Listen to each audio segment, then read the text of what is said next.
Yesterday, a different story. 10 runs in the first was all Milwaukee needed. Tonight, the Rockies are in town. Coming off another playoff season, they know how to win. Game 1, right now on Masson.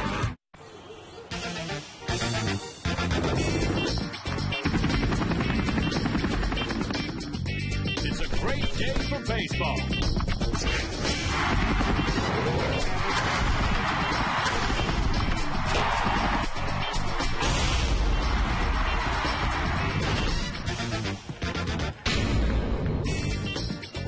Like the Nationals, the Rockies are 6-6. We've got a cool night at the ballpark.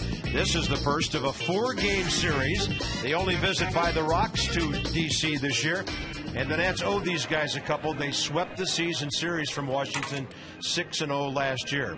Let's rate the ball club, Rob. First couple of weeks now, we've seen some rough and tumble action in the field. We've seen home plate collisions. These guys are playing a different brand of baseball than we've seen around here for a while. It's inspired baseball, Bob, and it's very nice to see.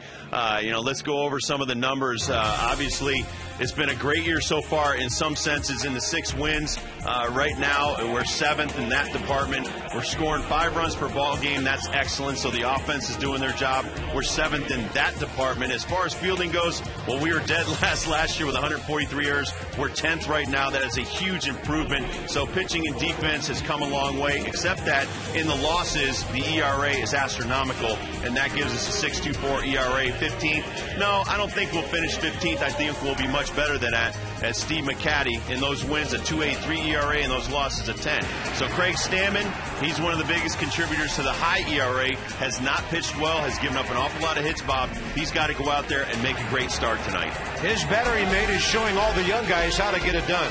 Pudge Rodriguez, great deal of respect from the other ball clubs that we play. Hitting .444, leading the league. He's only played 1 game without getting a base hit this year.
Part by Honda.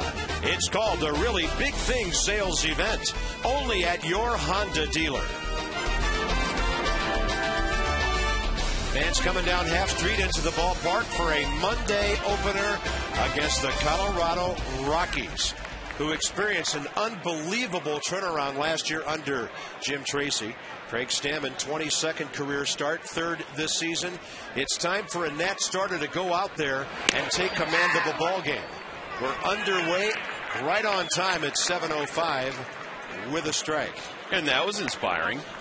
That's one of the hardest pitches I've seen him throw in 3 starts. And as you said, Bob, the Rockies started 20-32 last year and finished 92-70. Right now, okay, the batter's eye needed to be turned off. Yeah, there was an advertisement on the batter's eye wall that took a while to disappear. See if you can hit this, as they were flashing lights. No. But 20-32 to finish 92-70 and play as well as they did under Jim Tracy. That's why the Nationals fans should have hope. Carlos Gonzalez, their young center fielder. His batting average is the same as his on-base percentage. He's not going to be walking, hasn't done that this year yet. And he steps in center field. And that's a position for this ball club where Willie Taveras played for a while. And guess who drafted him? Mike Rizzo when he was with Arizona. At the age of 16 in 2002. Traded to Oakland, ended up with the Rockies in a Houston Street Matt Holliday configuration. He's only 24 years of age, from Venezuela. And he's hit .262 in 2 big league seasons. .284 though for the Rockies last year. Stammen has him 1-2.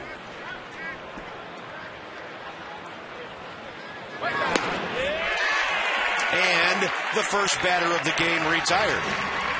Rockies come in 7th in the league at .260, 9th in runs, 5th in home runs, and Todd Helton keeps moving on toward Cooperstown, hitting .289, and he's always hit Washington pitching very well. Todd Helton, of active career major leaguers, has the 3rd highest batting average, .328, behind Albert Pujols and Ichiro Suzuki. Here's left fielder Seth Smith. Well, and for Craig Stammen, too, hopefully he's happy about facing a lot of lefties. He's got 4 of the first 5 hitters in the Rockies lineup tonight. They're all left-handed. He's got swing and miss stuff early. Craig's career record 4-7, 5.71 ERA in 21 starts. He started 2 games against Colorado and has a 2.19 ERA. He was part of a 1-0 ball game in Coors Field last year that went into the late innings. Time given to the hitter Seth Smith, a 27-year-old outfielder from Jackson, Mississippi. Rockies have developed nearly all of their talent, although there are a couple of veterans on this ball club that really don't fit the Colorado mold, and those would be Jason Giambi and the former Oriole Melvin Mora on the bench tonight. And a 1-2 coming. Pudge sets up away. Stammen misses over below 2-2. Well, they acquired Giambi last year during the season, and they liked him so much, and he's one of the best guys in a clubhouse you could ever have as far as a veteran leadership quality that he has. And so they brought him back. Melvin Moore, obviously watching him in Baltimore all those years. Excellent third baseman, good hitter. Ball slapped to the right side, waiting for it. Adam Kennedy to Greg outs. Well, obviously, we need him to get back on track. He could be pitching for his starting life at the major league level. Peak performance, as Bob said, against the Colorado Rockies. He has a very good ERA, and he pitches very well against them, and he needs to work more efficiently. Right now, he's averaging 20 pitches per inning. Last year, he averaged 15. Yeah, he only averaged about 3.4 pitches per batter as a rookie last year. Here's Todd Helton.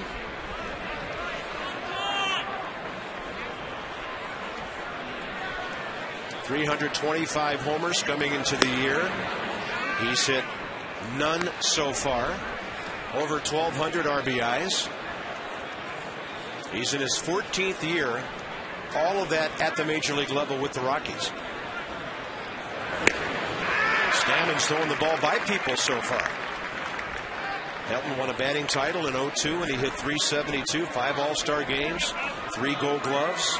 91 miles an hour with movement. It's a beautiful thing if he can keep it up for 6 or 7 innings today.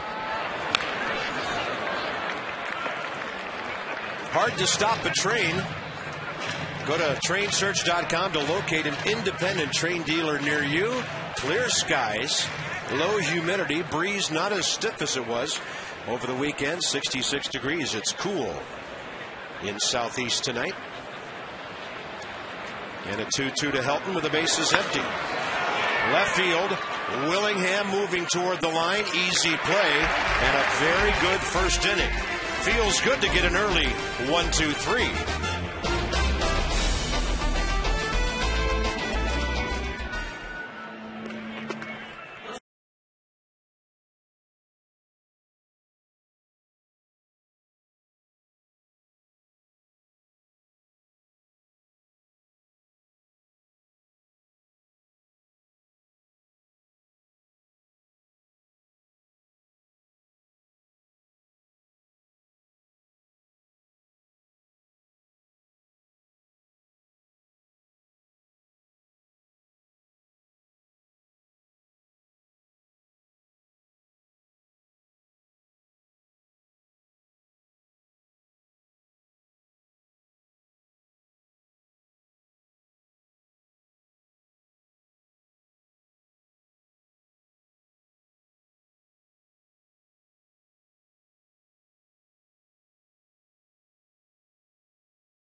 And the lineup has Niger Morgan back in there with Kennedy, number 2, ahead of Ryan Zimmerman, who's always hit the Rockies well.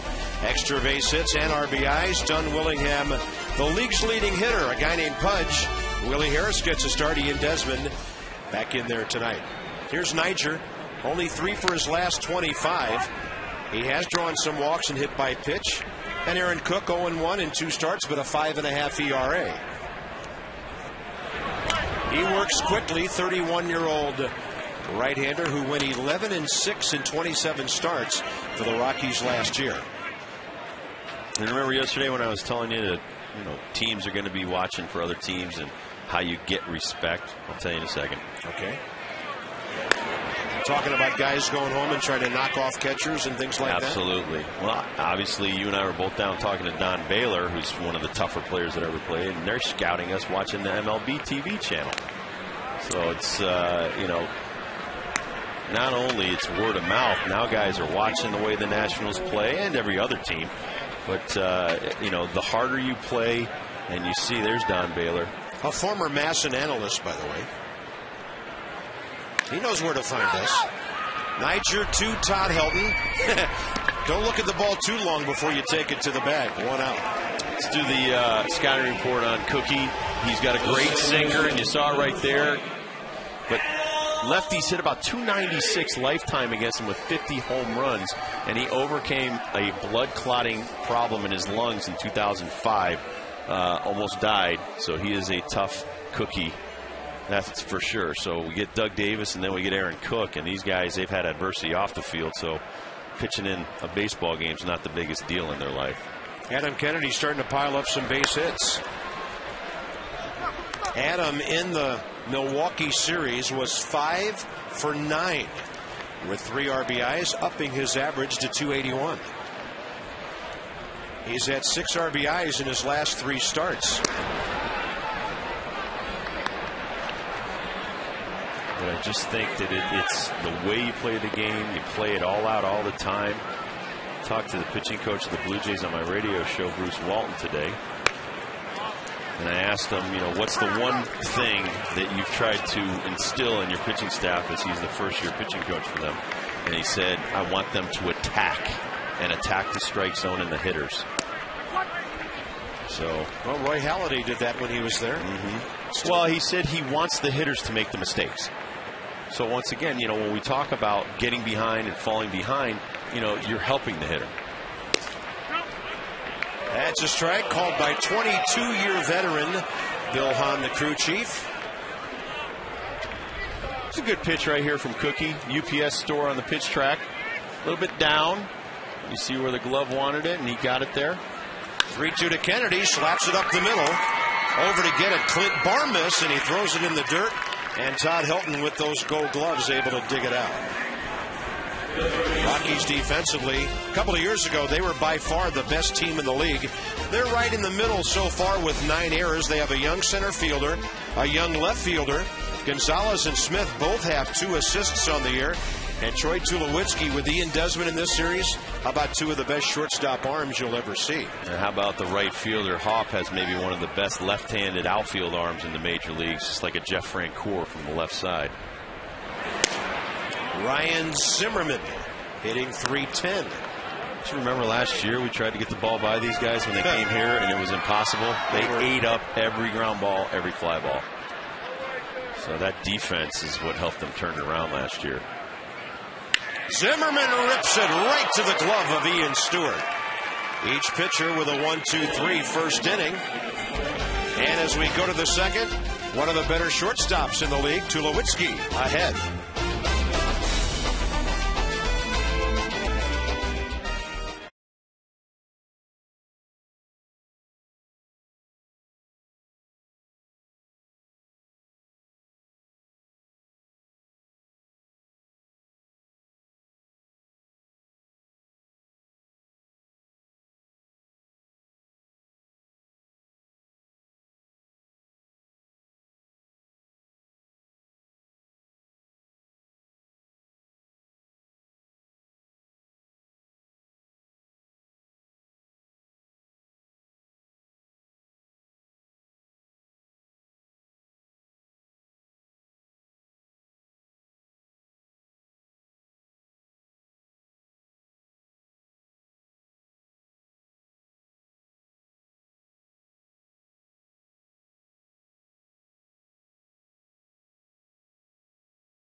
Desmond, Adam Kennedy, Ryan Zimmerman, Adam Dunn on the infield, and Pudge Rodriguez behind the plate. 14 pitches first inning, 9 strikes for Stammen. 13 pitches, 8 strikes for Aaron Cook. Troy Tulowitzki hitting .250. Off to a bit of a slow start. 25 years of age now, his 5th full season with the Rockies. 3 years ago, he was number 2 in the Rookie of the Year voting to Ryan Braun. He got jammed out to center. Here comes Morgan. And 4 in a row to start the game for Craig Stammen.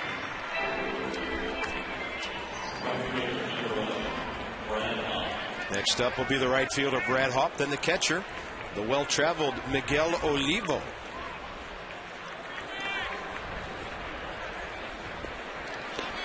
Brad Hopp went to the All-Star game last year when he hit .285 and drove in 86 runs. He would probably be a name that you would not get if somebody asked you who has led National League right fielders in RBIs the last 4 years. It's not Jeff Francoeur, it's not Andre Ethier, it's Brad Hopp.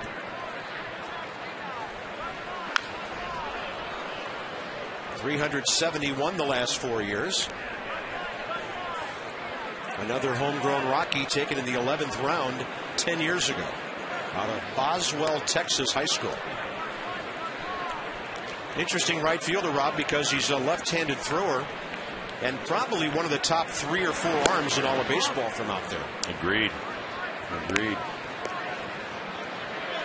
they have a certain style of player, which is, like you said, homegrown, but these guys are hard, tough-nosed guys, can put up with that mile-high altitude in Colorado.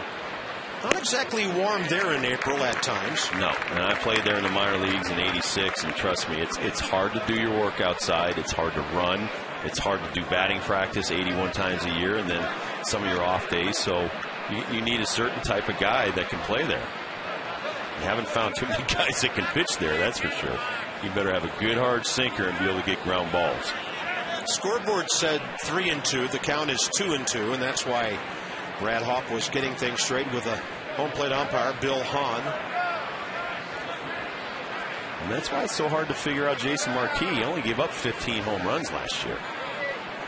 That means he had that sinker going up there.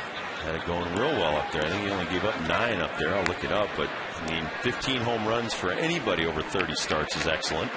And pitching at mile high, it's even better.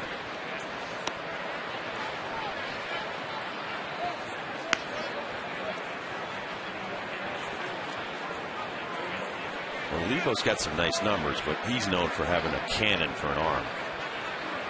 And that's one of the reasons he's been not just tradable. A lot of teams want that. He jammed him. Zimmerman is under this one. Craig Stammen has retired the first 5 Colorado batters. It's T-Shirt Tuesday tomorrow night. Come on out. First 10,000 fans at the game against the Rockies receive a free red Natstown T-shirt presented by Tickets.com. Go to Nationals.com for all your ticket promotion, giveaway, and any information you need on the Nats.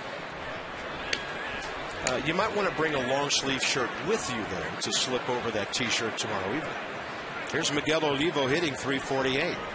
He's a .243 career hitter in 8 years with the White Sox, Seattle, Padres, Marlins, and Royals. And Rob, you mentioned good catch and throw guy. Career 30% caught stealing behind the plate. Stammen looking good off the full windup here.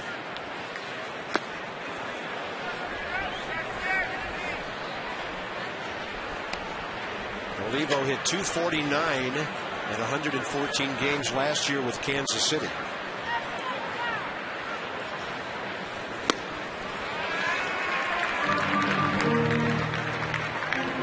I just like the way Stammen already has set the tone that he's coming right at the Rockies. Going back to that 3-4 pitches per hitter. 1-2. Popped up right side. Adam Dunn taking a look, checking the barrier, and that's unreachable. The wind is blowing in from left field again. It's coming right down Half Street into the ballpark out there at the Plaza, where lots of you Nats fans come in off the Metro. And it's going to take a ball like that and simply push it out of play. It helped keep the other one in play on the third base side for Ryan Zimmerman.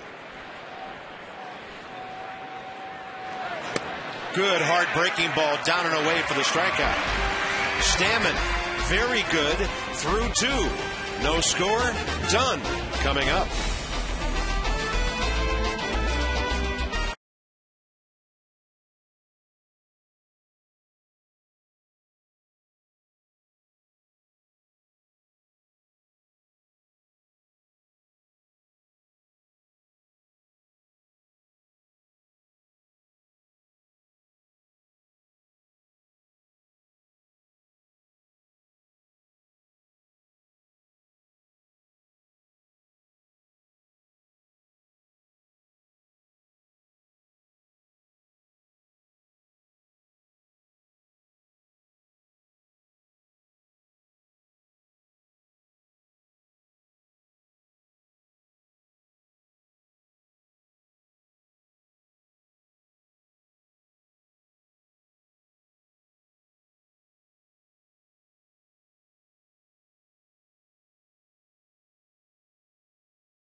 AFCA.org, the association for IT pros. Debbie?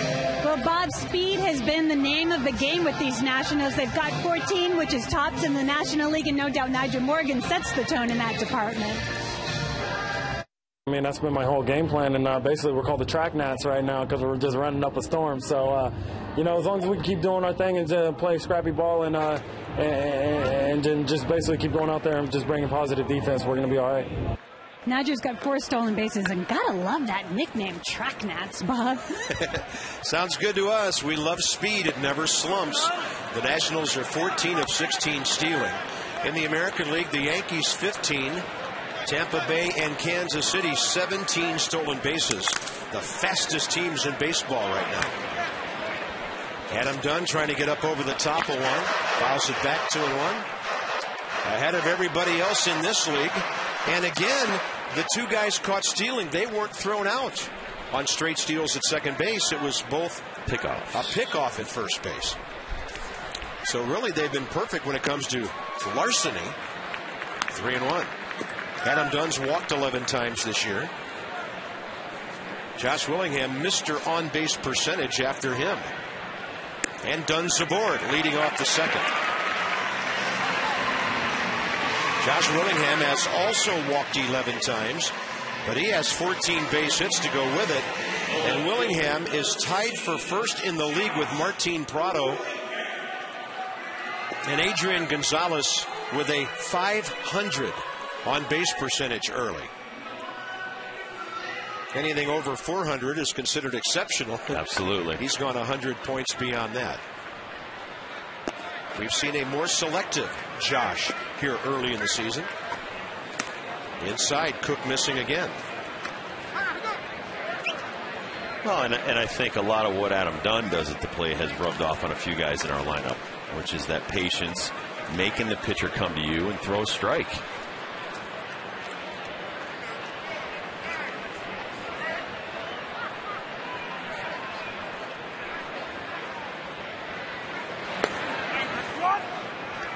Right on the inside half. Counts even 1-1.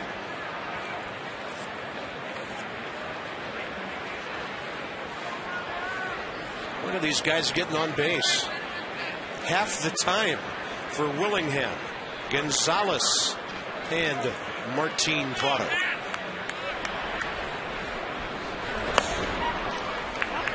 Pudge is on that list at number 5, 487.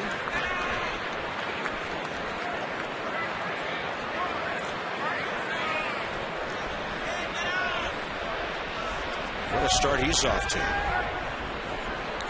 There's a little bit of history almost in the way the Nats are starting off this season as well. 2-1 to Willingham. You heard Bill Hahn call time. The only time a Washington Nationals team has been off to a better start than the 6-6 was in 05, when those Nats went 7-4 to start the season.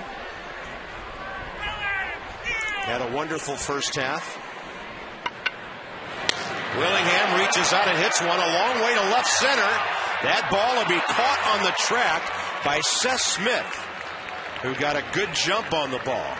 Willingham flirting with a double, and the league leaders in doubles. One of them's coming in right now, with Pudge ahead of Jorge Cantu, Gabby Sanchez, and Philadelphia's Jason Worth. Call today for the Luna double and get your second room of flooring free at 877-241-LUNA. A lot of different categories, Rob.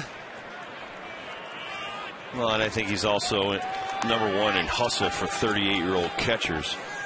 I mean, he's nonstop, running around all the time, stretching singles into doubles. You already showed that stat. It's just a question of this guy. He loves playing the game. It's infectious. One of the most telling numbers is the number of base runners who've tried to steal while Pudge Rodriguez has been playing this year. 1.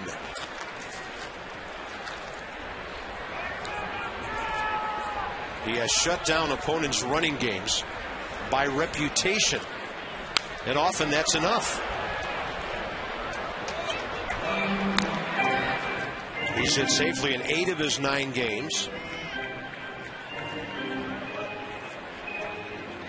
Well, he would tell you it's footwork and a quick release, but it's also being attentive. He's always looking down at first base, always knows what the runner's doing. And I'm sure that he knows when a guy's got a certain amount of room, and you've talked about it, that cut on the infield grass over by first base and getting to the edge there. He probably knows exactly when a guy's going to take off. Rodriguez on 0-2 with a base hit. He is amazing. It doesn't matter what the count is these days. And Pudge Rodriguez is now hitting .459. Well, give the Nationals credit. When a guy's a ground ball guy, you know he's going to be throwing stuff that moves downward. Pudge takes it, breaking ball away, and he just hits it on the ground just hard enough, though, to get it by the second baseman. So it's a question of you can't try to do too much with an Aaron Cook. He throws a hard sinker. It's working tonight. If he gets it in the air, and Willingham actually nailed his. But you're going to have to use his stuff against him. If he sinks it away from a lefty, take it into left field. Here's Willie Harris. Willie jets one down the line. It's a homer if it's fair. It is 3-0 Washington. Second of the year for Willie, his 29th career blast.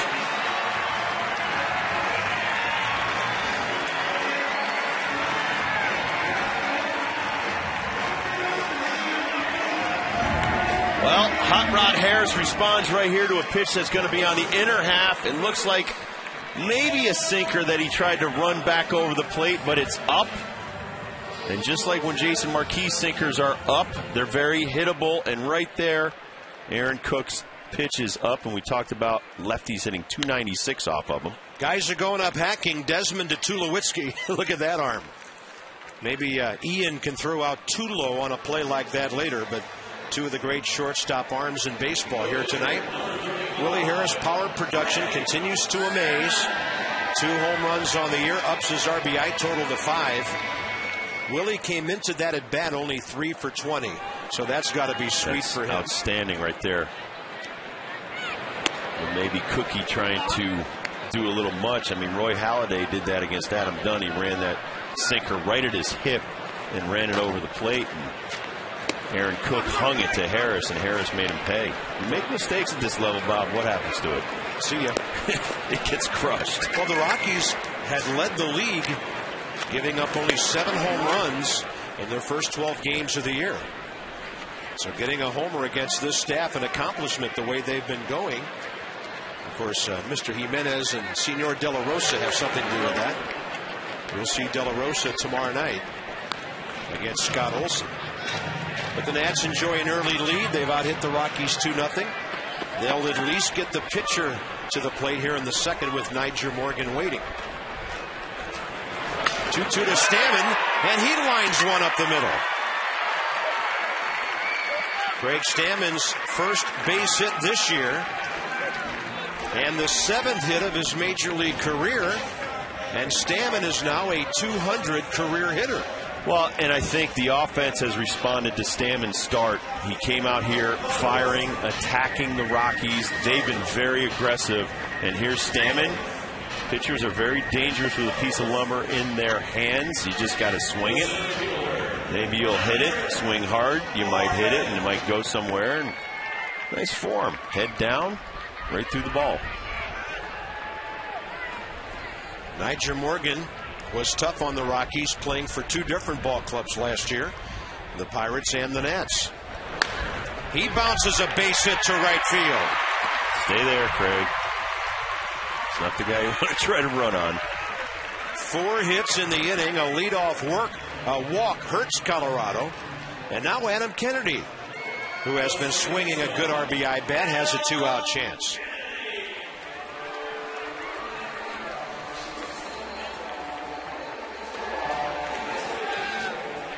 Jim Tracy, can you believe he went 74-42 after Clint Hurdle got fired last year? That's amazing.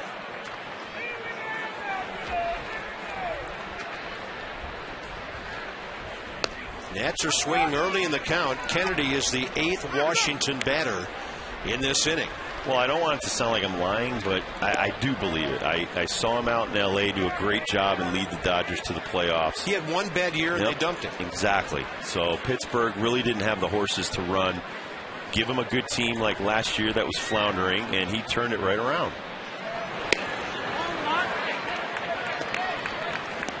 And the thing that I talked to Jim Tracy about, Bob, was how he did that. And he talked about, listen, I just sat back, I let these guys go out there, be men, play hard, fill out the lineup, maybe clean up a few rough edges, but he kind of took a back seat, and that's what he does well. He just kind of observes, and when he needs to step in, he does. Most of the time, he just kind of lets them do their thing. When he was with the Dodgers from 01 to 04, on his staff was Jim Riggleman, bench coach for Jim Tracy out there. He won 85 games in 03, won the West. The previous year he won 92 in 86 before that, but didn't win the division. And then in 04 they went 71 and 91, and he was out of a job. And don't get the wrong impression. Jim Riggleman's a lot like Jim Tracy. They may sit back, but they're as attentive and to the detail. I mean, they're both by-the-book guys, but they're not jamming that down the players' throats. They're able to sit back and know exactly what's going on with the pitching staff and all the X's and O's, but they're not in-your-face kind of guys. Kennedy on 1 and 2 stays alive. The one thing, if a manager shows respect to the players, I'll tell you what, it goes a long way. You give them some respect. You don't have little nitpicky, rules and regulations about everything. The guys will respond. They know what they're supposed to do. They know what they're supposed to do at this level. Big gap in right center as they bunch Kennedy the other way. That indicates how they want to pitch him. Let's see where Olivo goes. Inside this time. And then Cook misses way upstairs, 2-2. I don't know if you read about Ubaldo Jimenez after he threw his no-hitter. Couldn't sleep, so he went out and ran 6 miles. 6 miles in the streets of downtown Atlanta. They probably ran that pretty fast early in the morning. It's not one you probably want to go running anywhere. 2-2 to Kennedy. Target in again. That's ball 3, and now with Zimmerman on deck, the runners will get a head start. That's important with a pitcher at second base, should there be a base hit to the outfield. As the Nats have 3, they're trying to tack on a couple more here in a very profitable bottom of the second. I think it might, even though we got to Doug Davis yesterday and that whole pause and throw it 75 miles an hour, I think they like the fact that Aaron Cook's throwing near 90 miles an hour. And the bases are loaded for Zimmerman. Second walk of the inning. Badaka.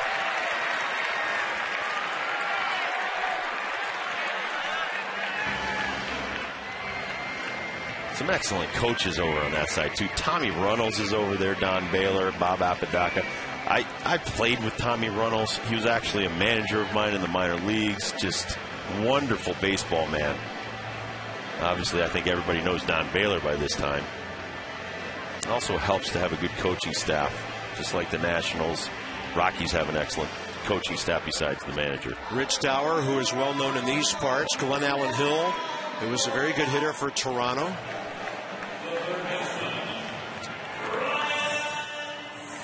Long inning here. Here's Zimmerman. Ryan scorched the ball first time up and hit it right at Stewart at third. Great situation because Cook has to come to him here. He's already thrown 40 pitches.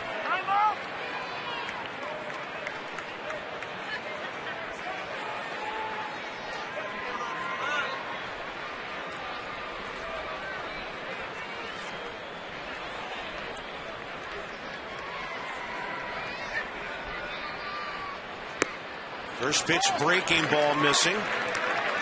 Well, the last pitch he threw to Zimmerman was a rifle shot right at third base, so probably wanted to throw something a little bit different, breaking the other way. Went with the breaking ball down and away. Well hit again. Stewart stays with it. And Ryan Zimmerman's hit into hard luck twice. The Nats get 3. They lead 3. Willie Harris, second of the year. It is 3-0. Nationals early with Stammen doing the job on the mound as well.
By 6 last year against Craig Stammen. Rob, a 1-0 game at Coors Field. Stammen went 1 run, 5 hits in 7 innings, and Marquis a shutout for 8 before Houston Street saved the game. Well, both guys had a lot of pitches that were moving. It had that downward movement to it, but obviously you see the sun right at the mound into the shadows, so the time of day, balls moving out of the pitcher's hands, tough to see. Here's one more similarity for you. Both pitchers threw 98 pitches. Both of them threw 62 strikes. I heard they both had chicken for lunch, too. I just made that up. They were both tough to hit that night. Debbie Taylor, what's going on with Jason Marquis? Well, I talked to Jason today. He worked in the bullpen with Steve McCaddy. He told me he threw better, and he feels it's a step in the right direction. He also said he went through a funk like this when he was with the Cardinals in 06, and he was able to correct it. He's confident he can correct this. He said he threw mostly fastballs today. Tomorrow he'll throw more breaking stuff, and the key is just to get more rhythm and be less robotic out there. Interesting that he went out and threw after that disaster yesterday. Stammen running the ball away from Ian Stewart, who leads off the third. Young third baseman hitting .333, 25 years of age. He's the former #1 draft choice out of La Quinta High School, Southern California. He had committed to USC before the Rockies came calling with the checkbook. Fair ball deep into the corner. Willie Harris will have to dig it out. The ball sticks down there on him. And with nobody out, Stewart holding with the Rockies' first base hit.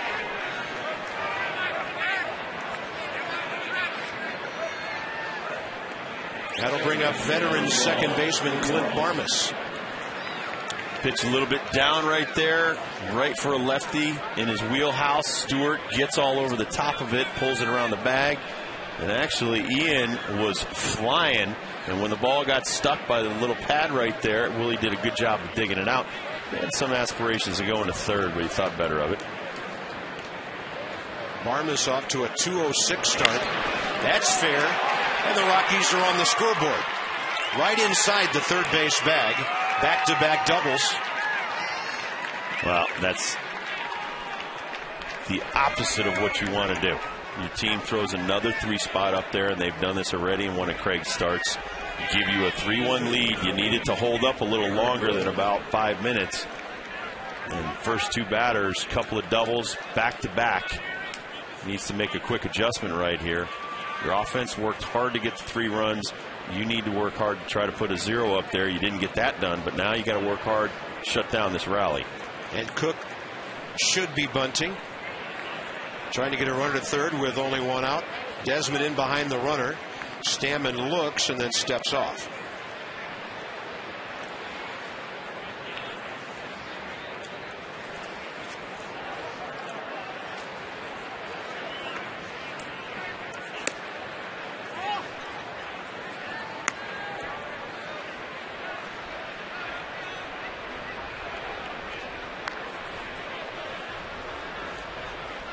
He can handle the bat. He has 62 career sacrifice bunts. Not a bad hitter. 2 for 5 this year. He's trying to make an out. Stammen needs to let him do so. And Adam Dunn's charging hard for a possible play at third, just like he did over the weekend.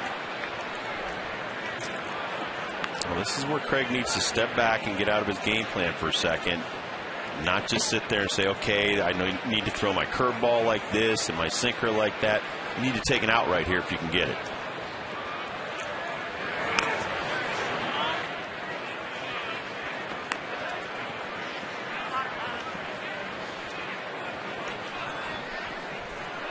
Top of the order next with Carlos Gonzalez.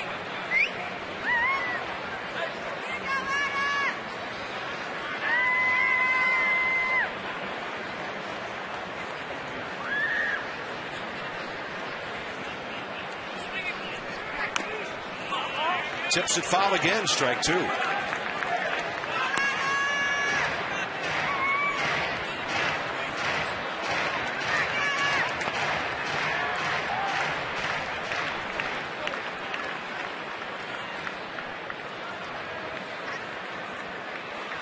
Long look down at Rich Dower, the third base coach, who's now looking into the dugout.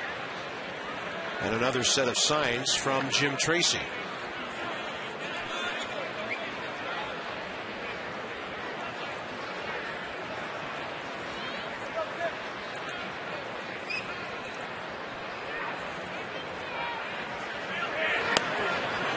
Ball 3 inside.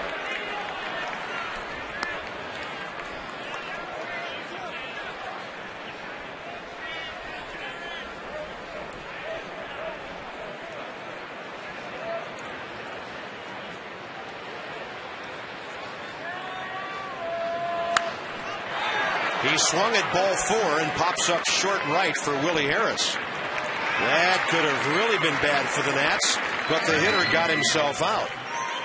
The Nats will celebrate Earth Day 3 days from now. Gates open. From the time they do, you can drop off a recyclable bottle, glass, aluminum, or plastic outside the center field gates. And then through the third inning, you'll get a voucher printed on recycled paper for 50% off select tickets courtesy of Coca-Cola. You can redeem that voucher for Thursday's game or any Monday through Thursday game in May or June. Some restrictions may apply.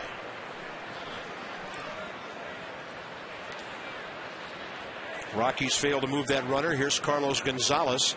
Stammen struck him out swinging first time up. Hard hit. Tough play. Kennedy got his whole body behind it, and that was well done. 2 outs.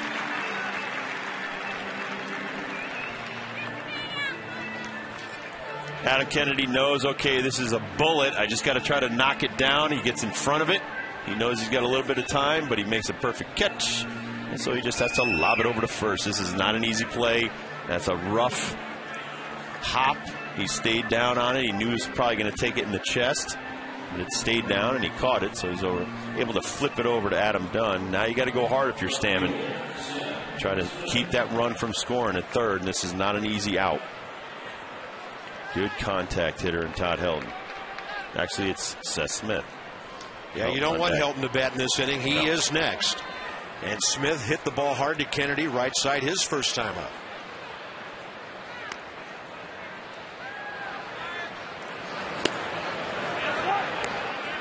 Stammen ahead. One other ball game underway in the league. The Mets are back home. The Cubs are up there. And it's time for Ike Davis to get called up to the big leagues as Mike Jacob Bob was sent down. How about they designated Jacobs for assignment. That didn't take long, did it? No.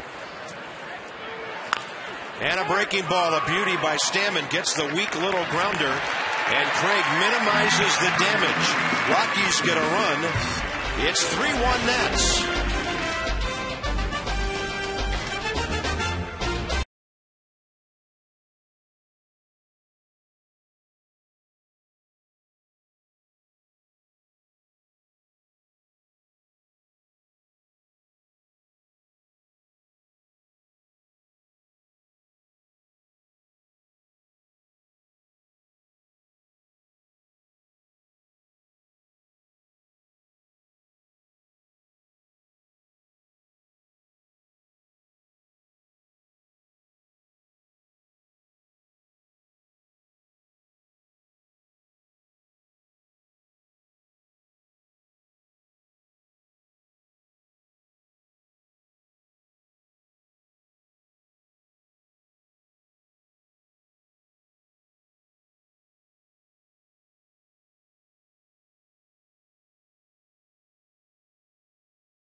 Third here at Nationals Park.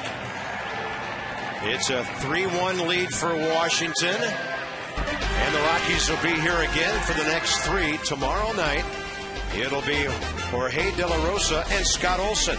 Jason Hamill, John Lannon Wednesday night. And come and join us for a late afternoon special on Thursday.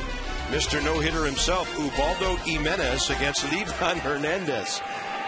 I was joking with some of the extremes. Joking with my buddy George Frazier, who's the analyst for the Rockies games on Thursday. That'll be 98 versus 78 miles per hour. Yeah, Livan throws harder than that, but I bet his average speed for the day would be somewhere around there. Yeah. His low end's around 63, so yeah, that'll bring that average down some. We knew last year and the year before, Jimenez has a great arm. Yes, he does. And interesting that Miguel Olivo caught that no-hitter. He also caught Anibal Sanchez's no-hitter in Florida. And in the irony of irony departments, it was the same home plate umpire, Jeff Kellogg, who called both games. How does that happen? Adam Dunn rips it, and it's foul. It needs a new piece of lumber. That's it for that bat. Same umpire, same catcher. Pick me out a winner, Bobby. In this case, it'll be Jake Listash. The bat's almost bigger than Jake. Yeah. Big news for Jake, by the way. Made the National Honor Society. Oh, very nice. When he just finished his school year. That's very cool. Very nice. Pat Listash's stepson. Dunn, Willingham, Rodriguez, bottom of the third.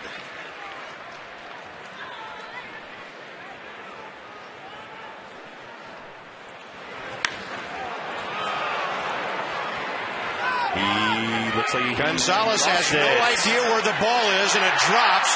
And Adam Dunn has a double. Very nice. It is twilight time here. And Carlos Gonzalez never saw that ball. And by the time Smith and Hawk got over there, it was too late. But give the young outfielder credit, Bob. He did the universal sign that I have no clue. He puts his arms up. He needs some help. Let's check this out. As soon as it goes up, it's so high. Gonzalez loses it, puts his arms up. Guys, seriously, I have no chance at this. But it was just everybody was too far away to help him out. That's got to be a helpless feeling. And he couldn't see it until it got back down under the light standards. But here's a guy chugging around first, not just watching it. It's not an automatic out. So that's a good little teaching tool to the young guys that are watching this. Always hustle. Adam Dunn's second double of the year, his third extra base hit. Here's Willingham, who fly deep to left first time. Bottom line is, Rob, the last two innings, the Nats are getting serious swings against Aaron Cook. That ball Zimmerman hit followed the laser he hit back in the first inning. Ryan's a very unlucky 0 for 2. The Nats came real close to making that a 5 or 6 run second inning. Well, and Aaron, you know, his scouting report, he's going to throw a lot of sinkers, but Zim all over him, Hammer all over him. Not getting them down and in enough on our power hitting righties. And obviously the big mistake that he put out in the middle of the plate for Willie Harris. Willie turned that baby around. That's the difference in the game. A 3-run Harris homer.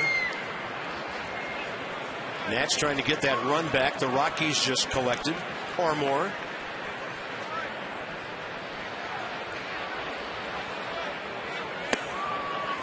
Good hard sinker to lay off of. 2-1.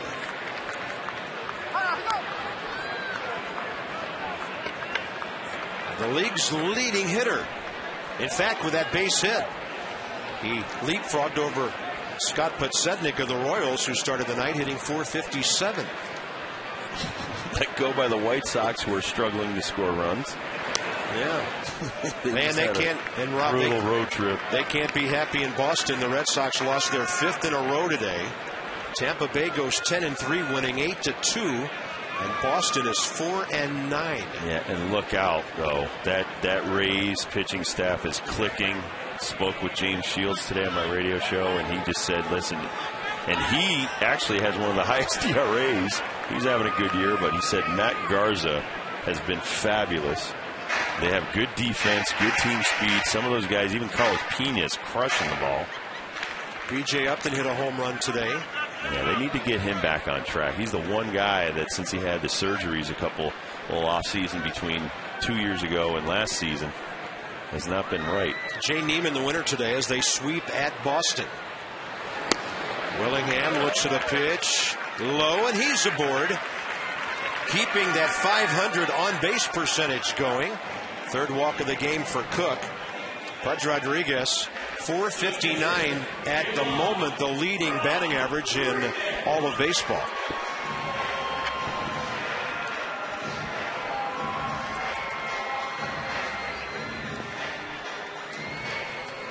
I would say the National League game suits Pudge. He had previous experience, of course, at Florida, some time with Houston last year. I mean, maybe what he lacks a little bit, maybe in power that he doesn't have from maybe his younger days. He now knows as a veteran, and he's just a lot more patient, and he just, whatever the pitcher gives him, he'll take it that way. Inside, he'll pull it for double. Outside, he just spanks it to right for a single. His first week as a Nat was a clinic in hitting the ball the opposite way. Like he did tonight, in between Helton and Barmes for his first base hit. Now, Todd Helton's playing way off the line this time. Probably a good 25 feet.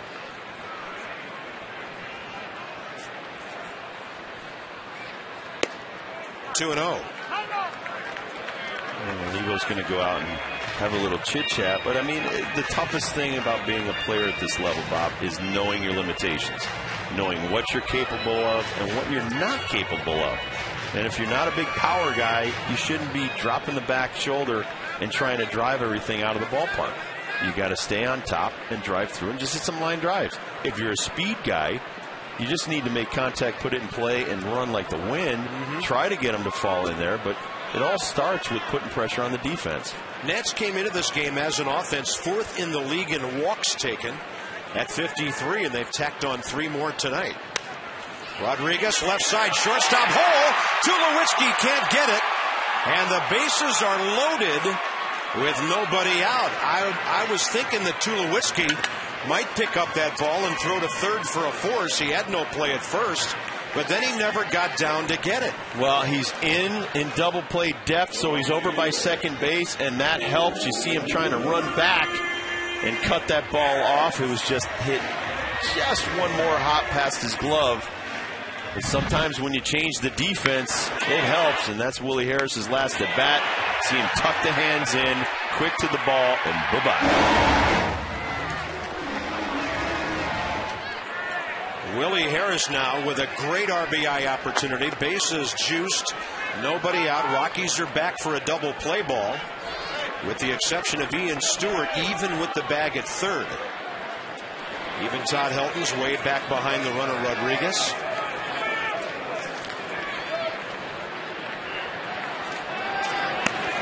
That away, Willie. Let them come to you. Adam Dunn got some break from the twilight with a leadoff double. Willingham walked. Pudge Rodriguez a base hit. Nats have already out hit the Rockies 6-2.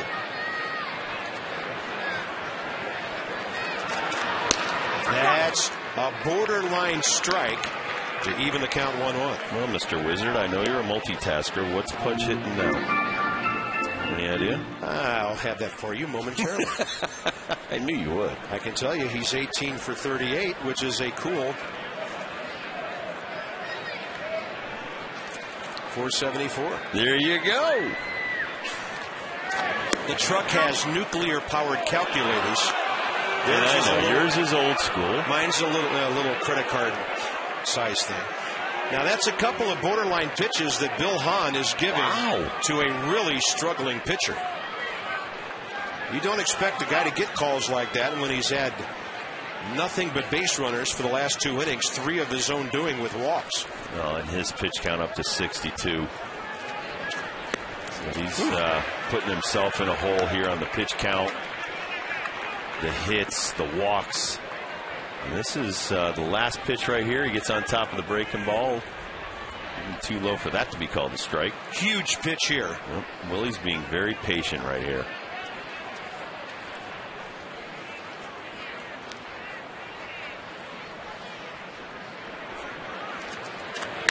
Harris out to center. That ball is well hit.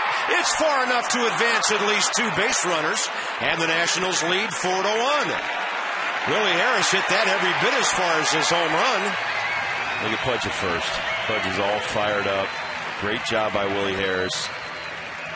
Well, the calls weren't going his way. The UPS store on the pitch track will show this. Down and away. Ball 1. Right over the edge. Strike 1. Gets a good call there for strike 2. 2-2. And then the pitch.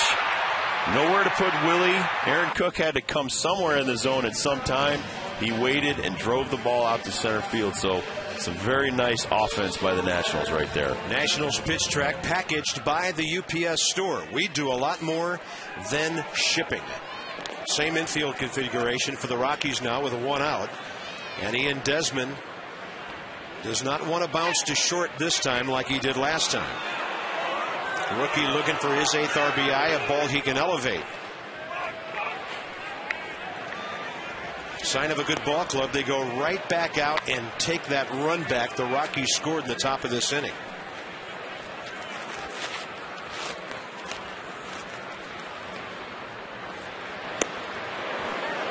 Not too much. Same situation as Willie Harris. A fly ball gets you another run. Just keep tacking them on there. They add up. This is the kind of attack yesterday. Even though they were down 10-0, they didn't quit. They kept coming. Just fell a little bit short.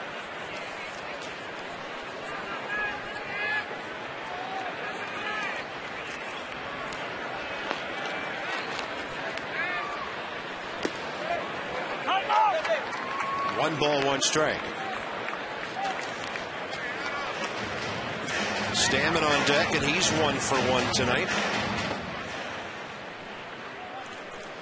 Right now the runners, Willingham at third, Rodriguez at first.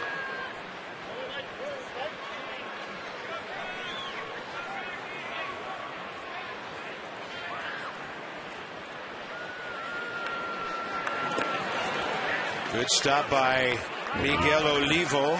Nice stop. Ball 2. Well, it's beyond twilight time now. The sky should be dark enough to see fly balls, and that's okay because the Nats have benefited from that here at the ballpark.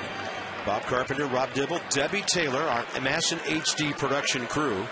Washington bringing out the bats again tonight. 4 runs on 6 hits already.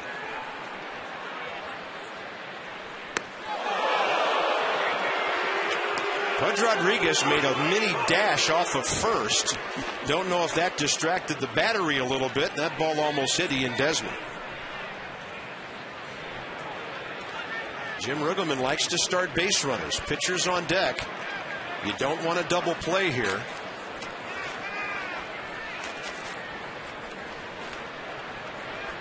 Runner holding. Desmond fouls it. Count goes full.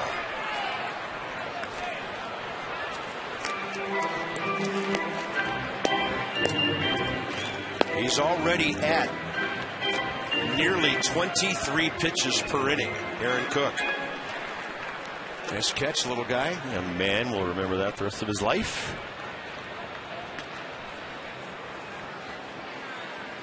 I remember when Ian Desmond was a rookie, I got his foul ball. That's right.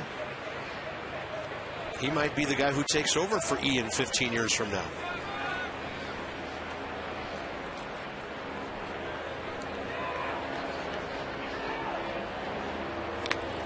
Desmond, a late swing. Stayed alive. Evidently, the ball did hit the ground. First base umpire Bruce Dreckman was pointing at the ground with his index finger to help out Bill Hahn on that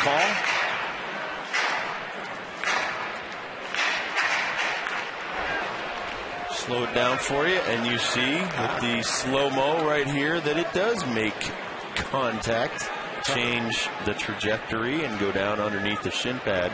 Hard for the home plate umpire to see that. Yeah, he needs a little help from his friend.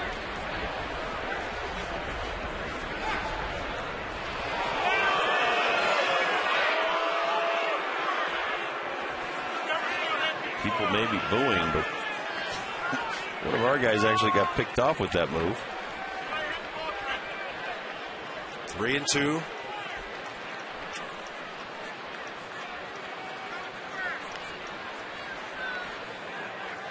Now Rockies think Pudge will be running here. Well, it is common practice, and especially with the pitcher on deck, with 1 out, 3-2 count, stay out of the double play by starting the runner. You also run the risk of a strike him out, throw him out situation.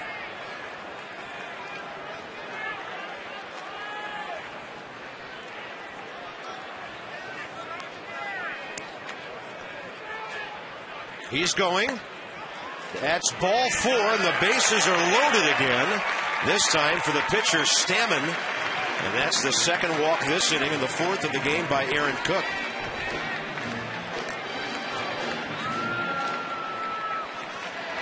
Bob Apodaca coming to the mound again. A lot of things could happen here. You have a pitcher who could try to squeeze a run home on either a suicide or a safety squeeze. Stammen with a base hit first time up, further muddling the situation for the Rockies. Yeah, I don't know if Jim Riggleman wants Stammen to really swing away, because if he does hit it on the ground, it's a double play. So I think that... And Rob, we've seen this in the past. In a safety squeeze scenario, if the pitcher, let's say, would show bunt on the first pitch and nothing happens, then the runner at third, Willingham, could come right down the line with the third baseman. Manuel Corpus used to be a closer for the Rockies. About a half a year. And Brian Fuentes took the job back and made him a lot of money in free agency last year, going over to the Angels. Houston Street now, but he's DL'd. And a big spot for Stammen here.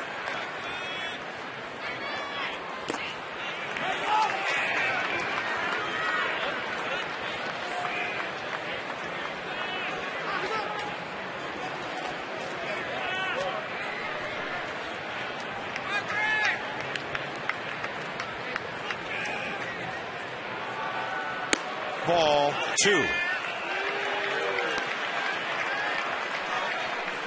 Here's our base running bunch.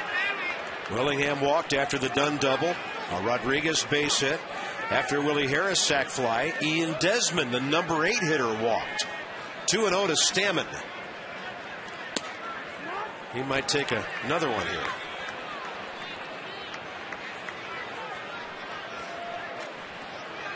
Craig's a big, strong guy, 6'3", 200.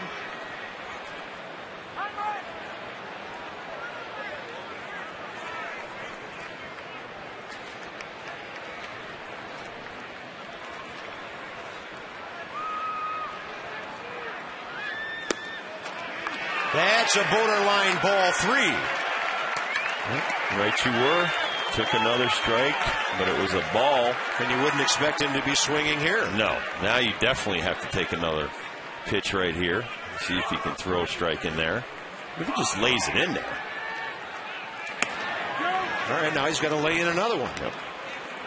And pitchers have been known to do something with pitches right over the heart of the plate. Only one out, bases loaded, 1 run in.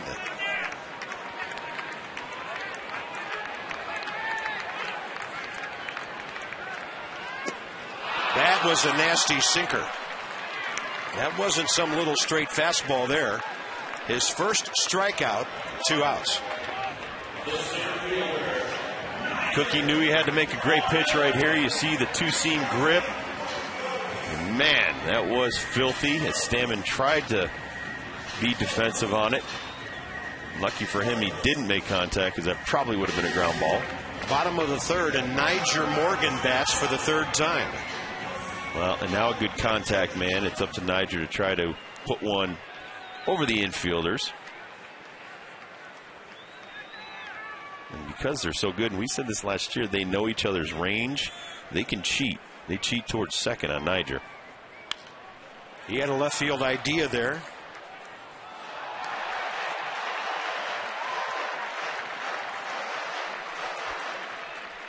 And that's another big advantage the Rockies have. They have so many good defensive players that they can play them in odd positions, whereas normal fielders that aren't that good, they have to stay straight up. Slow breaking ball. Olivo goes sliding again to his right this time. Cook is almost at 80 pitches now. We're not out of the 3rd.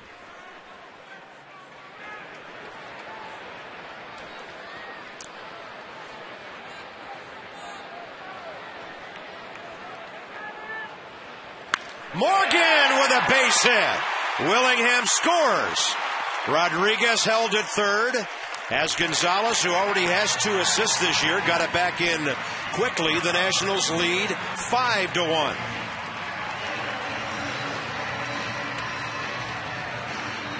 That'll keep the inning going for Adam Kennedy. Well, Niger hits this ball so sharply. Gonzalez plays a shallow center field anyway, so there's no chance to try to send Gonzalez, or Rodriguez, excuse me, on Gonzalez's throw. So that was a good hold right there by Pat Listash. You still got the bases loaded. Another good contact guy here. Outfielder's a little bit farther back with Adam Kennedy. He's got a little bit more pop. Kennedy 0 for 1 with a walk tonight. Adam 33 official ABs this year. Only 4 strikeouts and 4 walks. It's a good contact club that also works the count.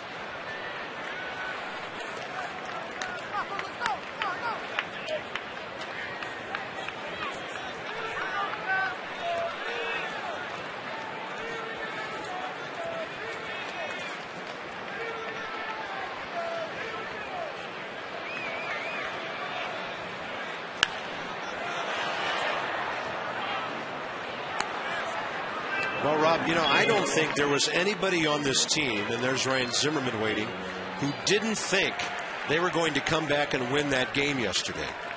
Agreed. Myself included. Came up a little bit short, but we had the feeling about this team. I have a great feeling about this team. There's not too many guys that will give in, including the pitching staff. And I mean, as tough as it's been to watch Jason Marquis struggle, he's not satisfied. He knows it. He's working hard. The guys would go after they get pulled from a start and throw a bullpen. So, I mean, he's trying to get it right. Stammen came out here. He's been attacking the strike zone. So this is a different attitude. And just like what Jim Tracy did for the Rockies, I just think that the coaching staff has prepared this team, and Mike Rizzo's done a great job bringing the right people in. Ball 2 to Kennedy. You just have to battle every day, and you have to battle every out. You can't give in for a second. Good speed at second base in case of a base hit this time. In Desmond, behind Pudge and ahead of Morgan.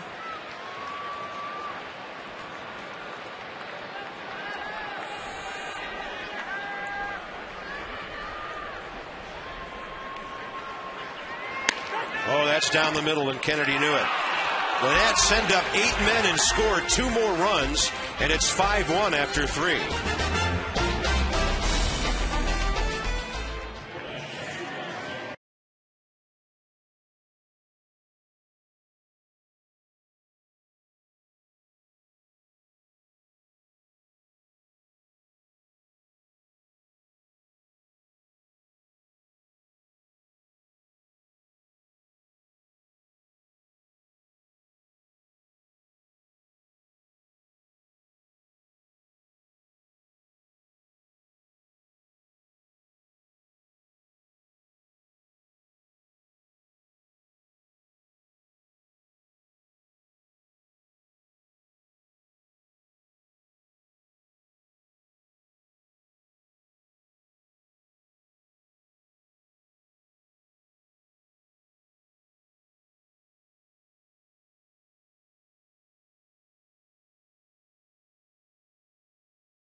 With the home team, at least this time around.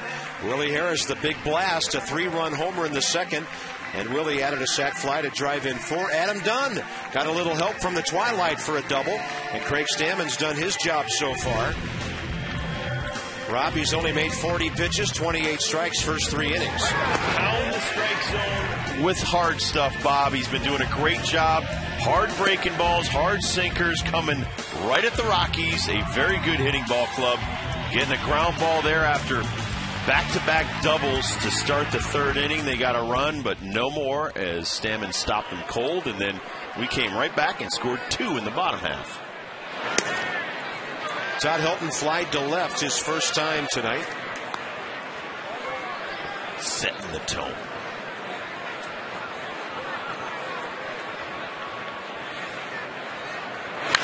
That ball is hit out to the scoreboard in right center.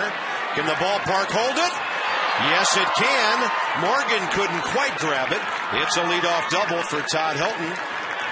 It's 375 to the middle of that scoreboard. He hit it just beyond that point, but it did stay in. Well, he's been known most of his career, his entire career, as a hitting machine. And you make a mistake, maybe 5 years ago, that's a home run, but now it's just another double as he's 512 on the double list. 512 doubles for Todd Helton. Nigel Morgan, great effort. Leadoff double, second straight inning for the Rockies, and here's Tulowitzki. Well, and it's back to work for Stammen.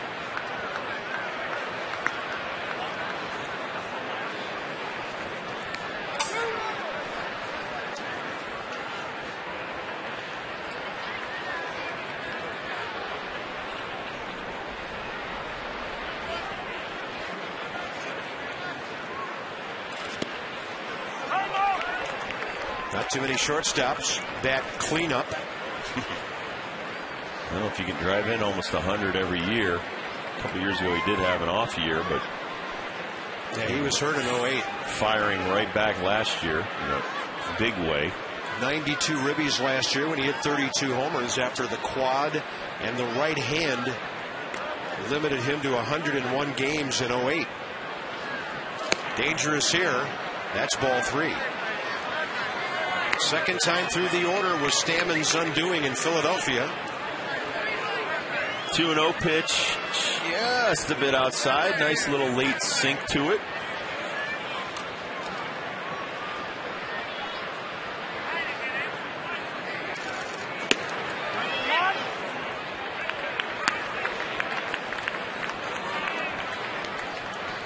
Left-hander Brad Hopp is next.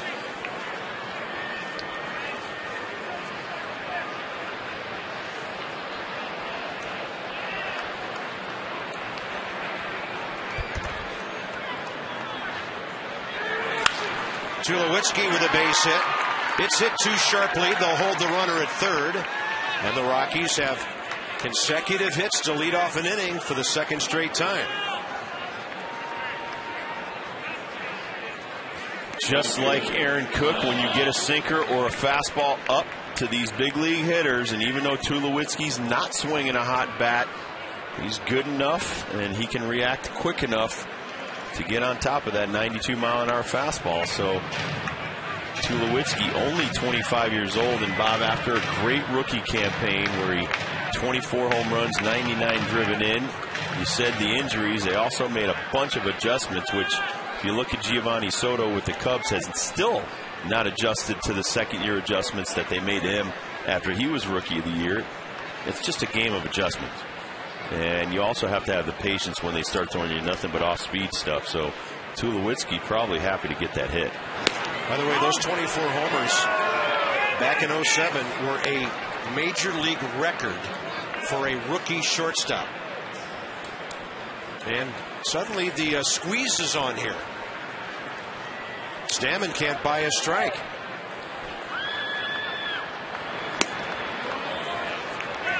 Well, and that ball did have late break on it, but then you come right back and go way outside. Sometimes you have to come back, maybe throw one of his good breaking balls. You know, one of the things I noticed in that video we showed of Marquis versus Stammen last year, I remember that not only J.D. Martin, but Stammen has an excellent over-the-top curveball that we have not seen much of this year. And he's going more with just sinker, and off-speed stuff, and not giving him the outside part of the plate right now.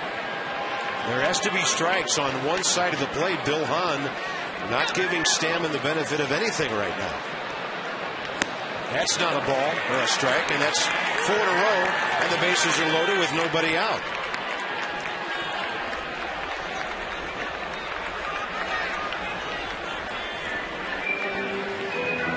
And the reason why I say throw breaking balls sometimes, breaking balls, especially from the stretch, tighten up your mechanics. It pulls your front shoulder back in. You have to stay longer in a compact position to get on top of a breaking ball. And so, you know, sometimes you get in this rhythm of throwing sinker to get away from the lefty's power. Well, sometimes you need to throw a breaking ball to get your mechanics back in sync, to get you back in a rhythm.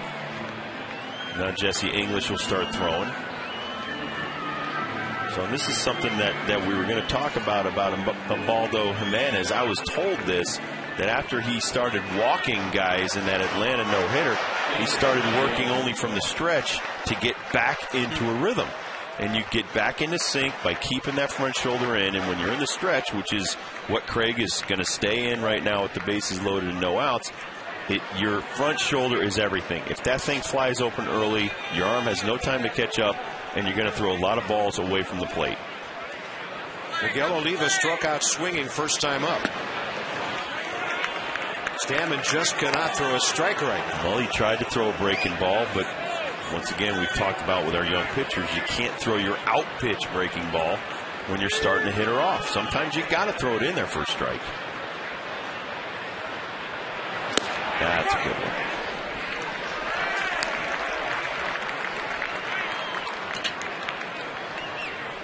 There you see that front shoulder. You want to direct it just towards home plate. He gets over the front leg beautifully. Fires a strike. Another very good curveball right there.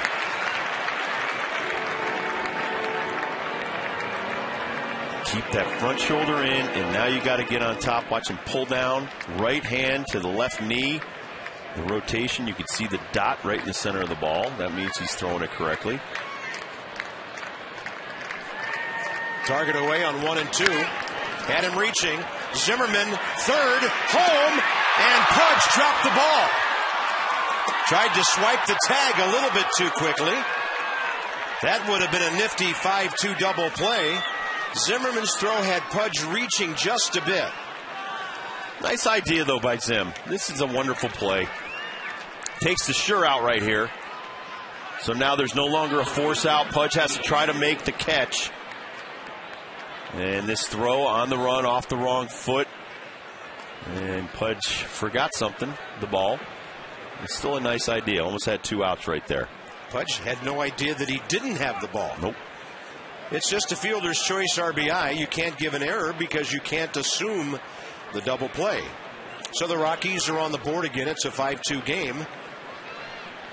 But with Ian Stewart stepping in, the double play is in order.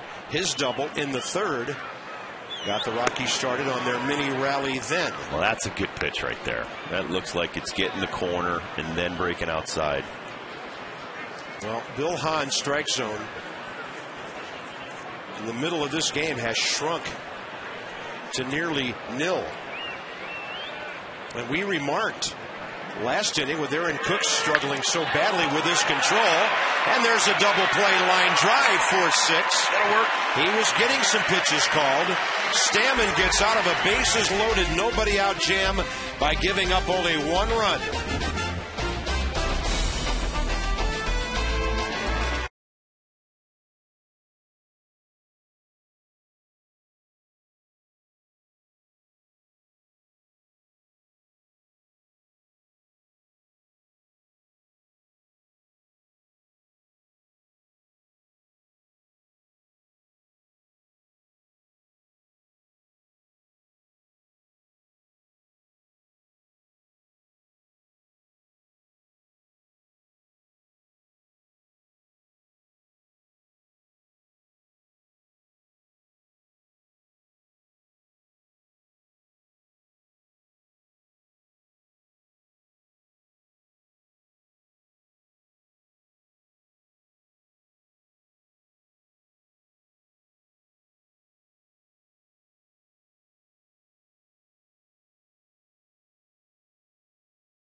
Bob back with Rob. Great offense so far. Starting pitching good enough. How far do you think Stammen goes in a ball game like this? Well, he's being more economical. As we told you from the get-go, he was averaging about 20 pitches per inning, whereas last year he was at 15. But he's attacking, not getting all the calls you might want.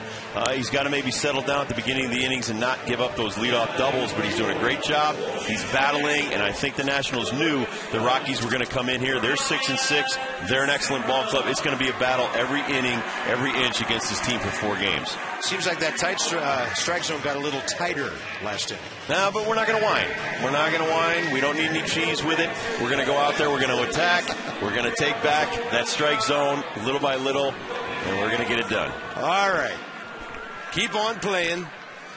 Manuel Corpus, formerly Manny Corpus, formerly a closer, and now kind of mopping things up for the Rockies in a situation where they're down 3 runs in the middle innings. Zimmerman, Dunn, and Willingham here in the 4th.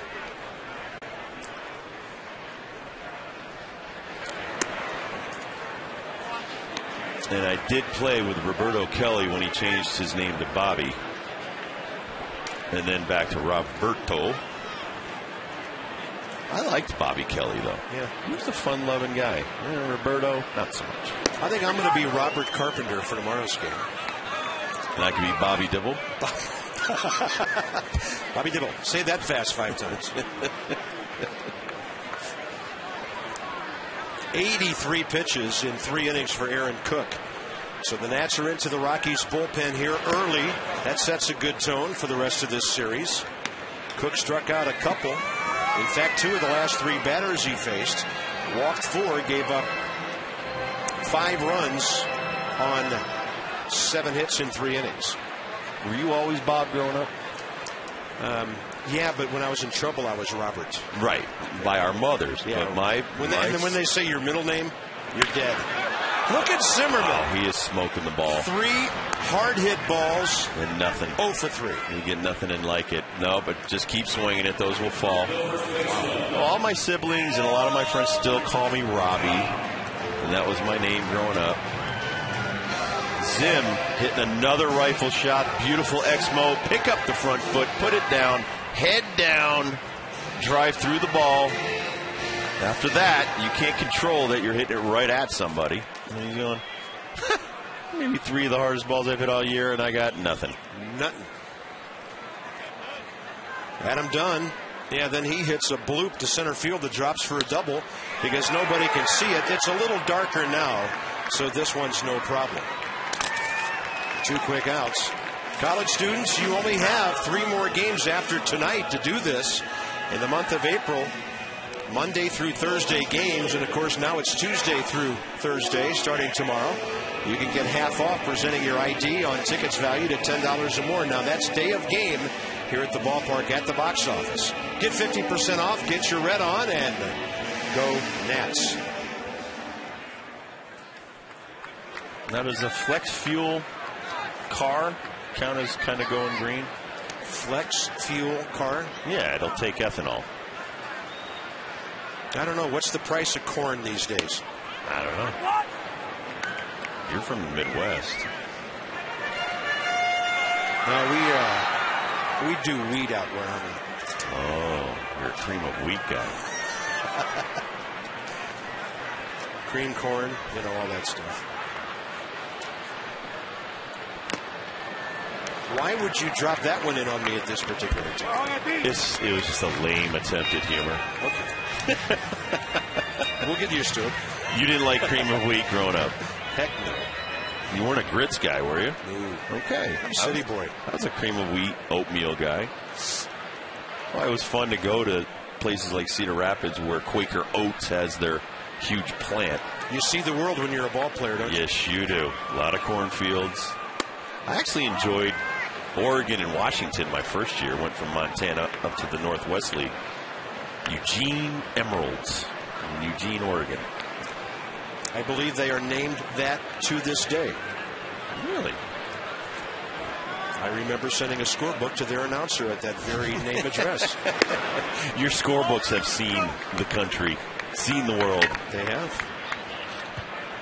Don Baylor told me tonight he wants one. I don't know why, but he's got hitting stats to keep track of. Josh Willingham 0 for 1 with a walk and a run scored tonight. Nationals win 1-2-3 in the first inning.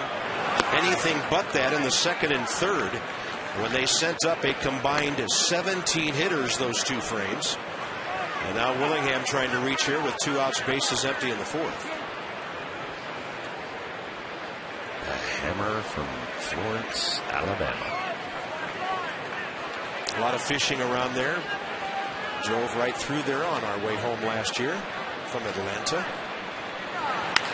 And Willingham got jammed severely. That ball up in the air for Tulowitzki. Second time tonight, the Nats will go in order. 5th inning coming up. Bottom 2 ahead for the Rockies.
6 in the lead.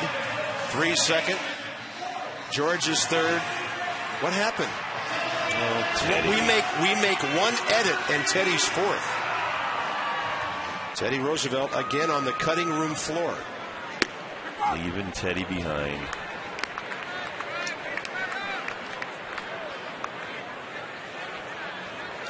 Clint Barmas, RBI double for the Rockies, back in the third. Sounded like a broken bat. Zimmerman waits for it. Whips it over to Adam Dunn for the first out in the fifth. And Manuel Corpus will stay in the ballgame and be the batter for the Rockies. It's been kind of a crazy 3 days. We've seen a lot of relief pitchers getting at bats here. Fifth inning, AT&T trivia. The all-time leader in slugging percentage versus the Nats / Expos. You know, that could be Todd Helton.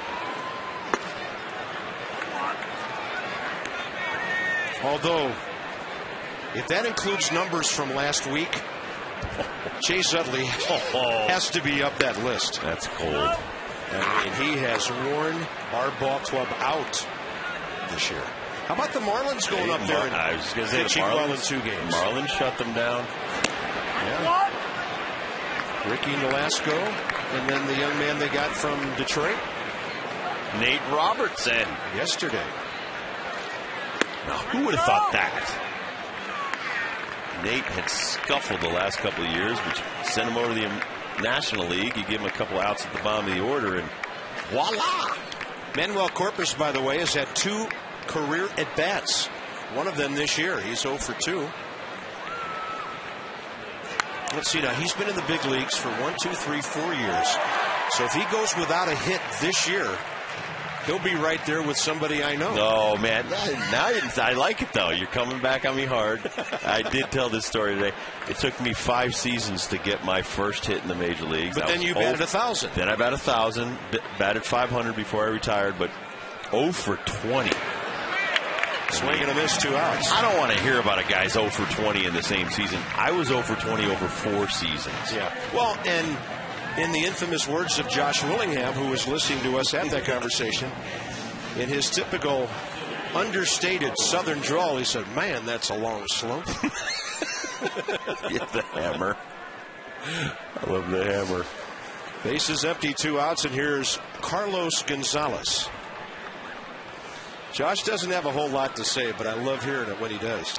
The UPS store, by the way, on that last great curveball on the pitch track. Well, you know, it's the beauty of the National League, as we talk about. A pitcher who is struggling, he has a lead, but when he needs to work at least 5, the bottom of the order happens to come around for him, and he gets a couple of quick outs. Now he has to deal with a talented young outfielder. That's pretty good, nasty stuff right there on Carlos Gonzalez. I mean, he's got a great breaking ball to go with the hard sinker, and that's the out pitch he was looking for the first couple of outings, and stick with it. Be convicted. Throw it with everything you got in you. Throw as long as you can, as hard as you can. A decent bullpen and defense, we can back you up. Got him in the dirt. Rodriguez has no idea where the ball was. It was in his glove. When in doubt, look at the weather. And Pudge Rodriguez makes a play that'll be the subject of quite a bit of conversation in the dugout. By the way, you always get to lead off after a great play like that when you finally find it in your leather.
I'm joined by Doug Harris, one of the new faces that Mike Rizzo has brought in. He is the Director of Player Development. And Doug, I have to ask you, what is the farm system like right now? We're excited about where we are with our system. I think the strength of the system right now is the depth of our pitching. Obviously, the high-end guys in Drew Storen and Steven Strasburg speak for themselves, but we have a variety of pitching outside of that we're really excited about. Give us some names of some of the guys that we should keep an eye on. I think guys in Double-A, Aaron Thompson, Jeff Mandel. We have some guys in the bullpen there, Hassan Pena, Rafael Martin is a young kid that our pro scouts and international scouts did a fabulous job with getting out of Mexico this year, and he's probably flying under the radar right now, and he's got a chance to be an exciting piece to us going in the future. Okay, Doug Harris, thank you so much for joining us, and stay safe. I know you travel a lot. Thanks so much, Debbie. Bob, back over to you. Nothing like talent in the front office, discovering and finding and developing talent around the organization, and the Nats are definitely on the right track there. Hey, this Colorado club can be a model for that. Absolutely. They struggled for years and years, Rob, and then they finally decided we're not going to sign the $40-50 million free agents anymore. $121 million pitching free agents. Yeah, that was a disaster. Rodriguez with a tapper out to short for Troy Tulowitzki. They drafted him number 1 and others. Now let's go back and see that play. We can laugh about it now. Pudge did not know he had caught the ball. Well, he also knows he's got to be aware that this is a breaking ball, and he thought it got by him. It was actually in his leather. But you see him drop to his knees to try to block the ball down, and as a catcher, you know you got to be quick.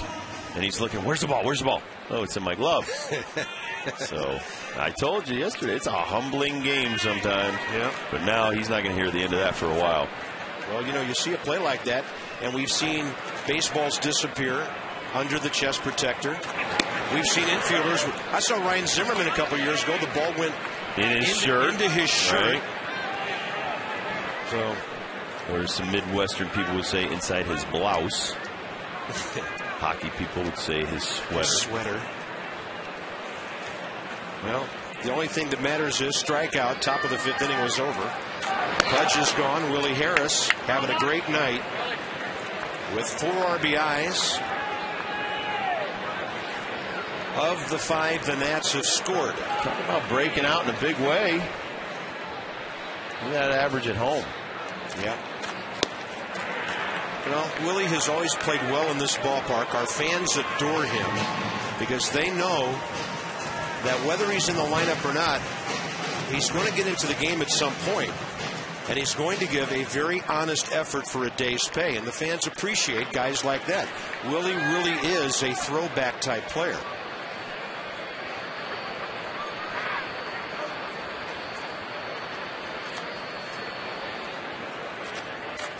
He jacks one to right. How far is this one going? Right to the base of the wall. And it's 2 outs. Willie's made some loud outs. His sac fly to center was really scorched tonight. The bases are empty for Ian Desmond as we pay off our AT&T trivia.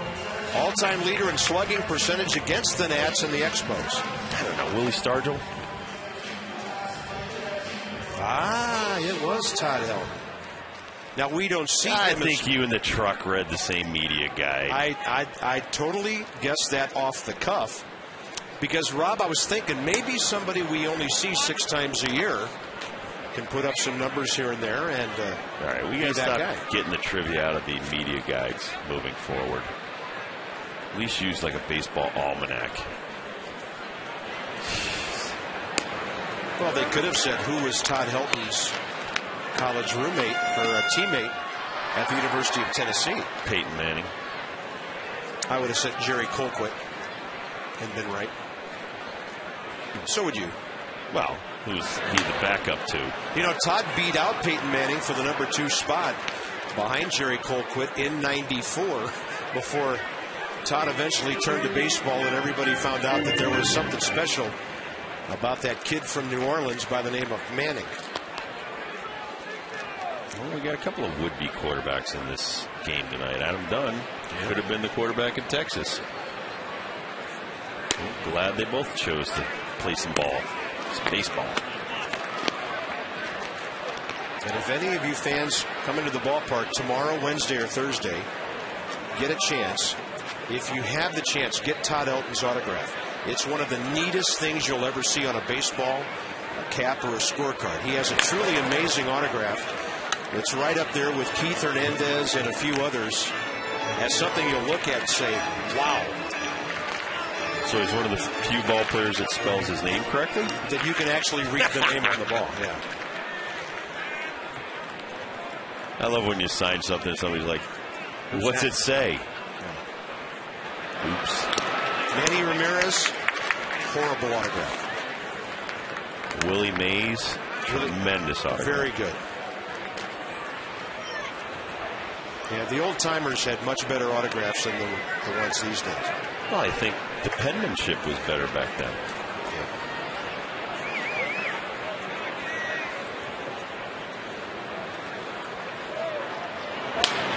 Desmond on a 3-2 pitch hits it off the end of the bat. Manuel Corpus has come into this ball game and settled things down for Colorado, retiring 6 in a row. Smith, Helton, and Tulowitzki ahead in the 6th.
Tom McMillan, the former Maryland Hoops star way back when, and star of the Bullets, U.S. Congressman from Maryland, enjoying this one tonight. Here comes Zimmerman. He knows what to do down there, and he throws out Seth Smith for the first out here in the 6th inning. By the way, there are no term limits for starting pitching, so we'd like to see Craig Stammen stick around for a while tonight. Well, the Zim is back. Gentleman Zim's leg is fine. Going to left, going in, doing everything he does when he's playing Gold Glove D. One of the few times the Terp roots for a Cavalier. One out here in the 6th, and here's Todd Helton, who doubled off the wall in right center. As nailed by the booth. So the all-time slugging percentage leader against the Expos and the Nats. So there's a little bit of rivalry between Justin Maxwell and Ryan Zimmerman. Well, there should be. Because you got a Terrapin and you got the Cavalier. Yeah. They're on the same team. I like it. Funny how it works out.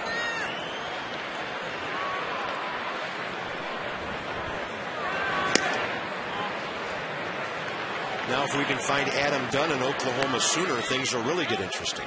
Wow. Because he doesn't like them at all. I think Josh Willingham has him beat there with Alabama, what they did to Texas. Yeah. He was on hand for that act. Well, and there's the brother of a Gator, David Eckstein's brother, Rick.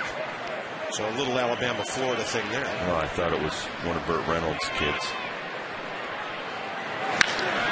Look at Todd Helton lacing that ball into right field. He's 2 for 3 tonight. He went the other way first time, flied out. He's pulled it twice. He's aboard with one out here in the 6th to Lewitsky and Haup, the next two hitters. Well, look at this Hall of Fame swing, kids. It's been perfect since its inception into the major leagues. Quick to the ball, head down. Just beautiful the way he changes the weight from one foot to the other and swings that hip through. 2,147 hits. And as Rob mentioned earlier, 512 career doubles. A lot of people thought a couple of years ago when he had the back surgery that he wouldn't come back as strong as he did, and that was part of why the resurgence of the Rockies last year. He drove in 86 runs after missing July 4th through September 12th of 08. Bullpens are busy. As soon as that base hit rang, so did the bullpen phone out there. And here's Tulowitzki. He's 1 for 2.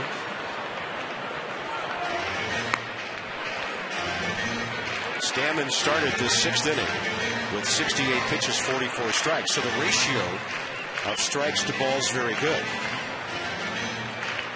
Troy built a little bit more like Nomar, but he is 6'3", 205. Not quite as big as Cal Ripken Jr. at short. One of the larger shortstops around baseball.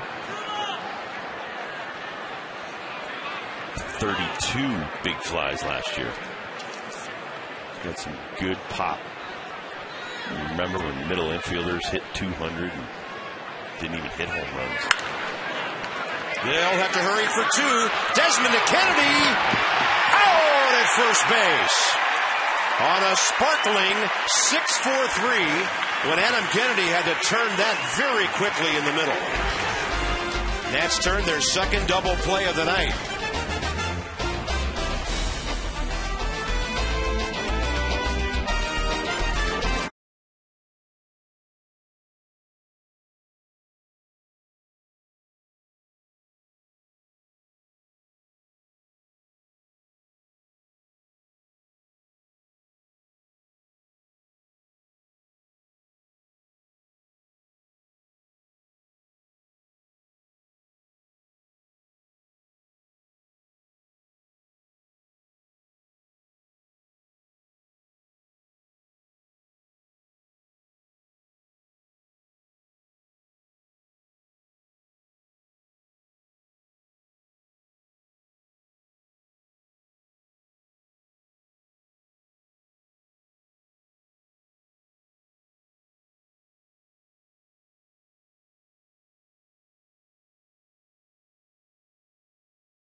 Top 5-2. Craig Stammen, solid. 77 pitches, 2/3 of them strikes tonight. Todd Helton, couple of hits, but a big night for your buddy, Hot Rod Harris. Hot Rod Harris drives a hot car, swings a mean bat right there. 3-run homer in the second inning. Got things going for the Nationals in the right direction, and then chipped in with another sac fly deep to center field. Worked a great at bat, 2-2 pitch, drove it out there, drove in another run. So 4 of the 5 runs driven in by Hot Rod Harris. A souvenir and a 3-run lead in the middle innings. And here's Randy Flores, who pitched in 27 games for the Rockies last year.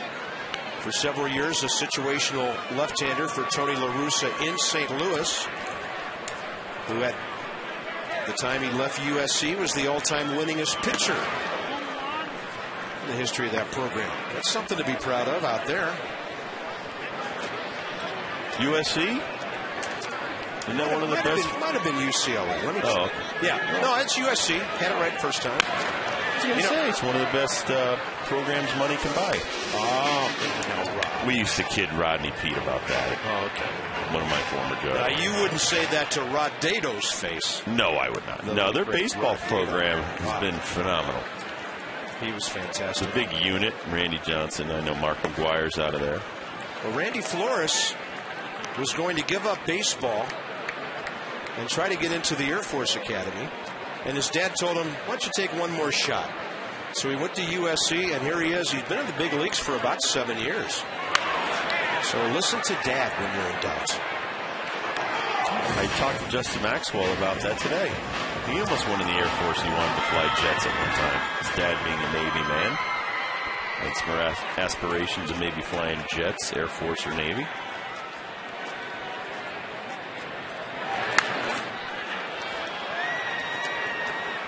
You got some smart guys on this team.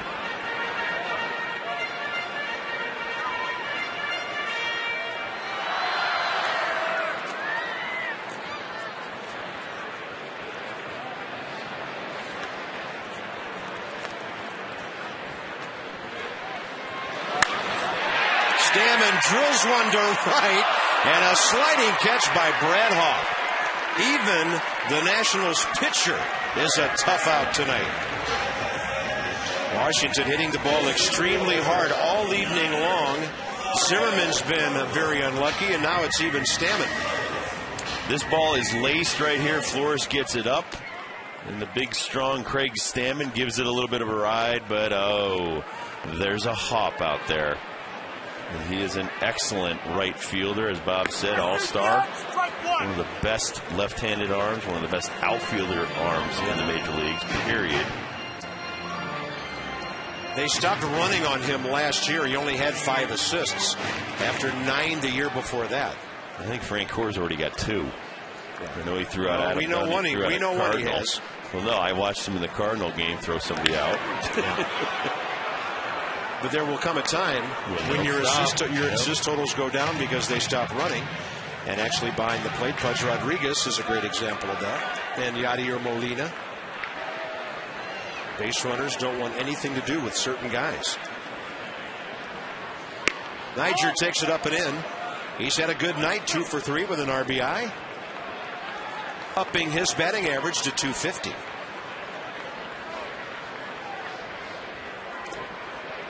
I know all the Colorado guys I talked to, broadcasters, players, coaches before the game. They're to the man saying, that's one guy who really gets on our nerves. And that's the ultimate compliment for a leadoff hitter. Hard to strike out. Here's something for you, Rob. Niger Morgan has had 44 at-bats this year. He's made contact 42 times. So he's not up there taking crazy swings. He's walked 7 times. Came in with an on-base percentage of .360, despite a .220 batting average. Oh, he's also leaning into a couple pitches here and there. He's got a big jersey. He will step in front of some pitches. That's the leadoff hitter's job, man. Get on any way you can. Sometimes if it has to hit your jersey or hit you in the shoulder. Look at those big pants. So you're thinking, that guy can't run too fast. Look at those baggy pants. What's he got in his back pocket? That's the biggest cell phone I've ever seen. It's his wrist. Oh, okay. I was going to say, is that an antenna or what? He's aboard for the 3rd time tonight here at Nationals Park in our nation's capital. Nats are looking good tonight. Bob, Rob, and Debbie, our Mass and HD crew, enjoying this one. Out hitting the Rockies 7-5, leading 5-2. Long way to go. But there's a running situation. This is interesting. Miguel Olivo this year has nailed 4 out of 6 opposing base runners. There's a left-handed batter that could be in his way in Adam Kennedy. And a step off now by Flores.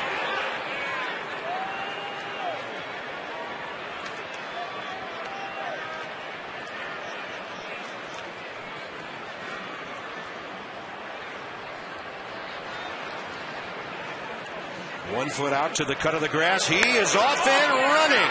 He is out at second. On a hard throw by Olivo. A little bit off the bag, but Tulowitzki, a good job of slapping that tag.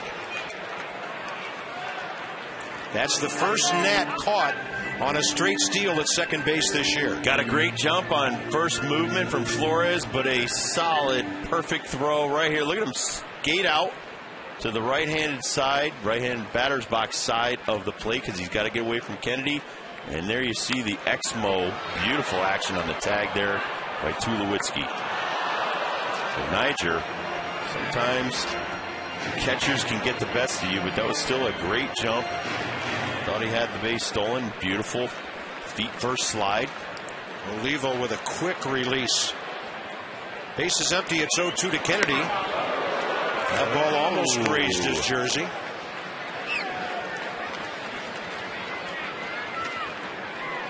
Cubs, by the way, at New York, 1-1. Top of the 6th inning. The only other National League game in progress tonight.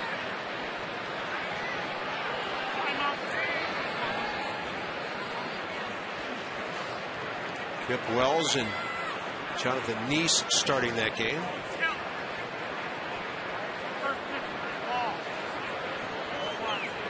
Phillies Jay Happ going to miss a start because of a sore shoulder. The count's 2-1, by the way. So Kennedy still has 1 strike left, as Bill Hahn announced. That first pitch was a ball.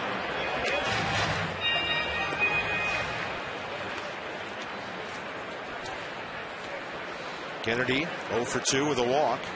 Trying to get Zimmerman to the plate here in the 6th.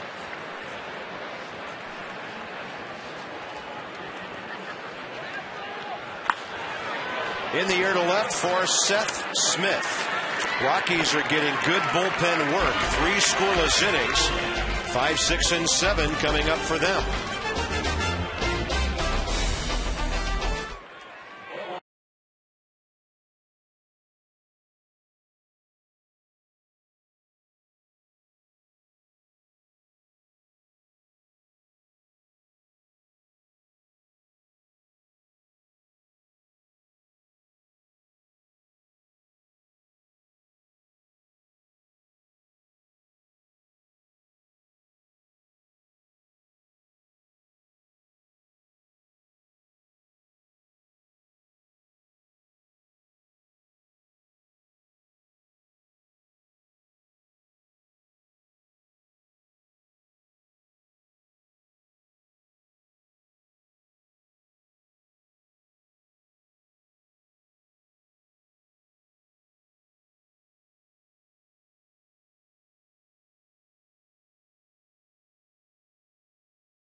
Think possible. And by Range Rover, the luxury that's more than a luxury. Diving and sliding and rolling, those are the Nats of 2010. First pitch, 7th inning. Josh Willingham makes the catch. Tonight's copyrighted telecast presented by authority of the Washington Nationals and may not be reproduced or retransmitted in any form. And the accounts and descriptions of this game may not be disseminated without the express written consent of the Washington Nationals. Tyler Clippard throwing again. Craig Stammen just got his 19th out on the 78th pitch of the game. You know what I've noticed about our ballpark this year, Rob? I haven't seen one outfielder have a problem with the lights yet. We'll have to check and see if some adjustments were made during the offseason, because the first 2 years of this ballpark, A lot of outfielders were struggling with balls like the one just hit to Willingham.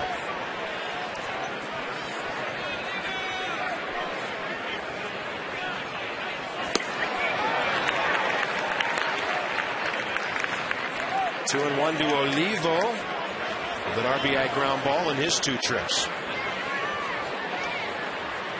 That ball lost earlier tonight by Carlos Gonzalez was way up in the sky, and he couldn't see it because of the twilight. Willingham's going to have to go get this one, and he's right there. Pitching to contact. 2 quick outs for Stammen in the 7th. Every Thursday, Friday, and Saturday, Miller Lite Party Night here. Get a Scoreboard Pavilion seat and drink voucher for $20. For Prime games, just $2 more. Come early. Pre-game happy hour at the Miller Lite Scoreboard Walk Bar, featuring brews for $5. Ian Stewart is next. All right, Rob, what's the big difference tonight for Craig Stammen? Well, first pitch strikes and multiple strikes. I mean, coming into this inning, 50 strikes out of 77 pitches thrown is a great ratio for Stammen. He's got a great breaking ball tonight, which he really hasn't broken out too much in the first 2 starts, so it gives him an extra pitch. Something that probably the Rockies going over their game plan were saying, okay, so he's going sinker change, that's pretty much it. Come in with that curveball, he's done well with it. And here's Willingham again. Tied a record. Trusting your defense, right? Yes, sir. 7th inning stretch time in a 5-2 game. Big guns coming up.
To experience Ford like never before. Ford, drive one. Rockies just here from Atlanta, where they had the first no-hitter in their history on Saturday night with Ubaldo Jimenez. Now, Rob, how does a guy throw 87 pitches in the first 5 innings and then throw a no-hitter? Well, he settled down, and as we talked about, Bob Apodaca got him to start throwing from the stretch. He started throwing strikes, and this is just a great Dexter Fowler on his horse. Makes a tremendous play, and usually in every perfect game or no-hitter, you need some great defense. But once he settled down, that 98 up and in, great breaking ball, and the lanky right-hander had the first no-hitter in the 18-year history of Colorado Rocky baseball. There's the line, 56 balls, 72 strikes through 128 pitches total. That's most by any starter I heard in the major leagues this year. That's old school. Yeah. Well, you know, it's interesting when you see a no-hitter, a lot of times you'll see a lot of walks because his ball's moving so severely, he'll miss with some of them, but nobody can hit it. Well, and he throws 98, but his breaking ball is off the charts good. That 12-6 downward plane that he has, he's just very deceptive, although he does have a really far back takeaway where you can almost see what he's got behind his back, kind of like Ricky Romero of the Toronto Blue Jays. We talked about him last year, the lefty from the Blue Jays, but Ricky Romero having a great year now with the Blue Jays. So that obviously it's not enough of a tip-off to hit him for the Braves. Matt Daly unscored upon this year. He's given up 4 hits in 4 2/3. Zimmerman starts out the bottom of the 7th with a fly to right center. for Carlos Gonzalez. It's got considerably cooler, Bob, as the game's gone on. And some of these balls that earlier in the day might have jumped out of here, they're just dying in the outfield. No humidity or little humidity this time of the year. This is one guy that might be able to put a satellite out there. Oh, yeah. He's contributed to some of that space junk we've heard about floating around. We'd like to see him launch a few of those big rockets. A walk, a double, 1 for 2 at him tonight. Interesting setup there by Daly. Isn't it, though? He looks like he's ready to sneak up on you. Like a cat. Their bullpen's been good. Nats haven't scored since the third. Now that's the extreme of keeping the shoulder in.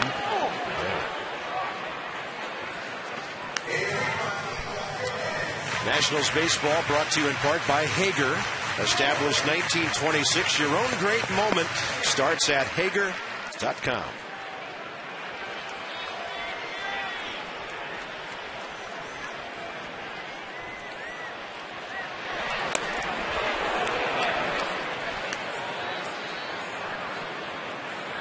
I mean, he's not quite Mike Gonzalez on the freaky deaky list, but that is still a unique delivery.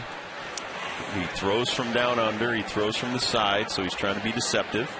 There you see the little Laredo sidewinder. He's a Bison from Bucknell. Not quite Chad Bradford, who drags his knuckles on the ground. That's impressive just to be able to throw a strike like that. Yeah.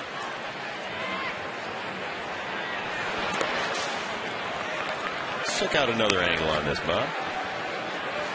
Exmo. There you see the turn, the hip action, and boy, he is nothing but arms and legs coming at you, but he gets over that front leg nicely. It's not how you start, it's how you get to the balance point and finish. 3-2 to Dunn. I mean, yesterday we saw the pause by Doug Davis.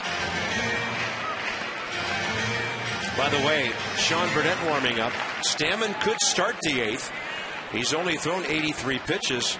And Jim Riggleman might be thinking about Jason Giambi pinch hitting in the number 9 spot, which is due up second. Adam Dunn takes his second walk of the night, his 13th of the year. Well, this night might be a very good matchup here with a Josh Willingham loves the ball in. You're going to see Daly right here fire this UPS store pitch track just below the strike zone. But it had that late break, and that's that inside-out movement by a guy who throws on the side. And Willie Taveras is now going to come in and run. Adam Dunn for the night, and he's had a good night. On base 3 times. Here's Josh Willingham, 0 for 2 with a walk and a run scored. So if he throws that ball 4 type pitch to the hammer, he might just crush it.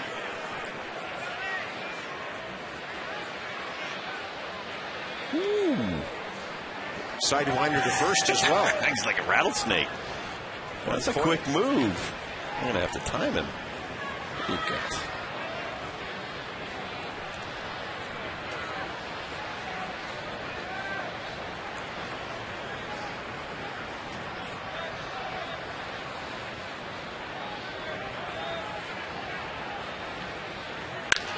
Willingham hits one hard to left, and there is Smith.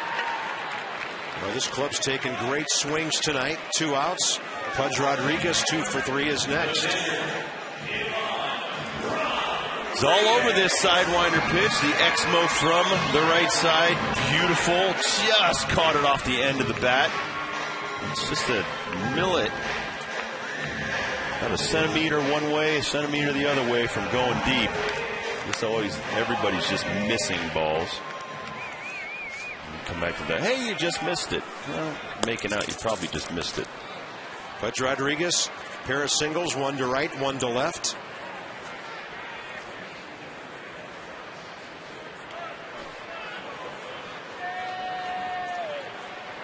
Willie Taveras, 1 stolen base on the year.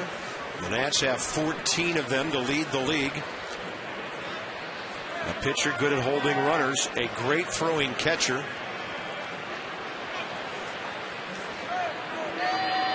Ted Williams has said the toughest thing to do is hit a round ball with a round bat?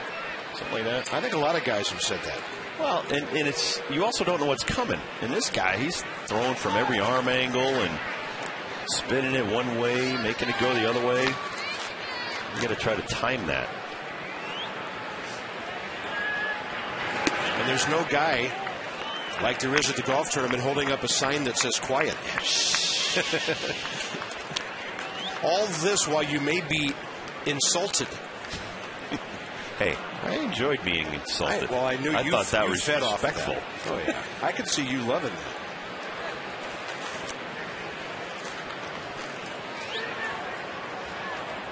Tavares, good lead.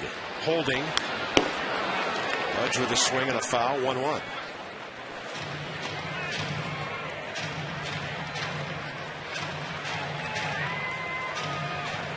Toronto winning again.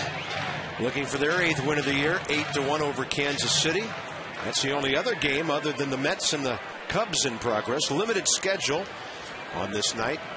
St. Louis, Arizona later. Giants, Padres later. Tigers, Angels later. Baltimore at Seattle, West Coast. Time requested by Pudge. And you might have noticed he did not move his feet there until the umpire granted him time.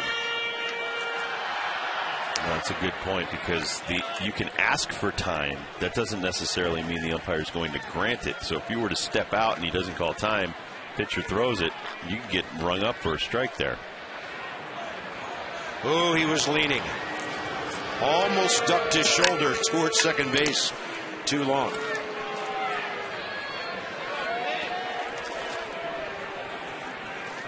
Quick move by Daly right there. It's a little spin action.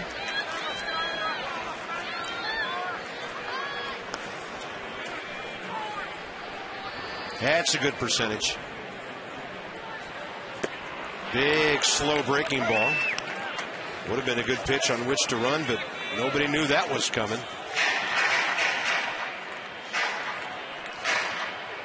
Last pitch coming right at you. The big break on the end.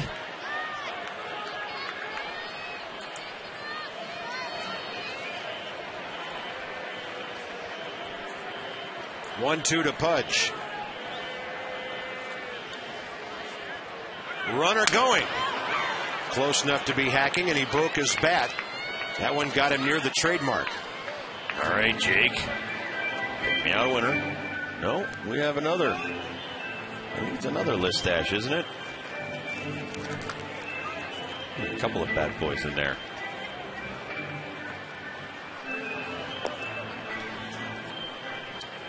No, I think that's the Manny Mota stick. You want to explain what he was doing with that? The Manny Mota stick? Yeah, the sticky stuff there, right there. You got some rosin. You got the weighted bat there. You got another lighter weighted bat. You got a weight collar there. I don't really know what that is right there. We're gonna have to find out. You got all assortment of little toys right there. Yeah, it looks like they went to a demolition company to get some of that stuff. Well, the way we hammer the ball, might as well be a construction company. Yeah. By the way, I don't think they're enforcing that pine tar thing up the barrel of the bat much anymore. One guy on our team who shall remain nameless, I spotted his bat in the clubhouse in Philadelphia last week. If the EPA saw that thing. Well, the Manny Mota is a little stick of really sticky, I don't know what it is, but it's like a glue substance that they get a little better grip. Not the pine tar rag, it's actually a stick. And a 2-2 to Pudge. Good battle here. Tavares running. Rodriguez takes it low and out. That ball was right on Willie Tavares' shoulder. And Olivo guns out another nat. 2 innings in a row. And the fastest track nats they are. Morgan and now Tavares.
watching a good pitching performance by Craig Stammen.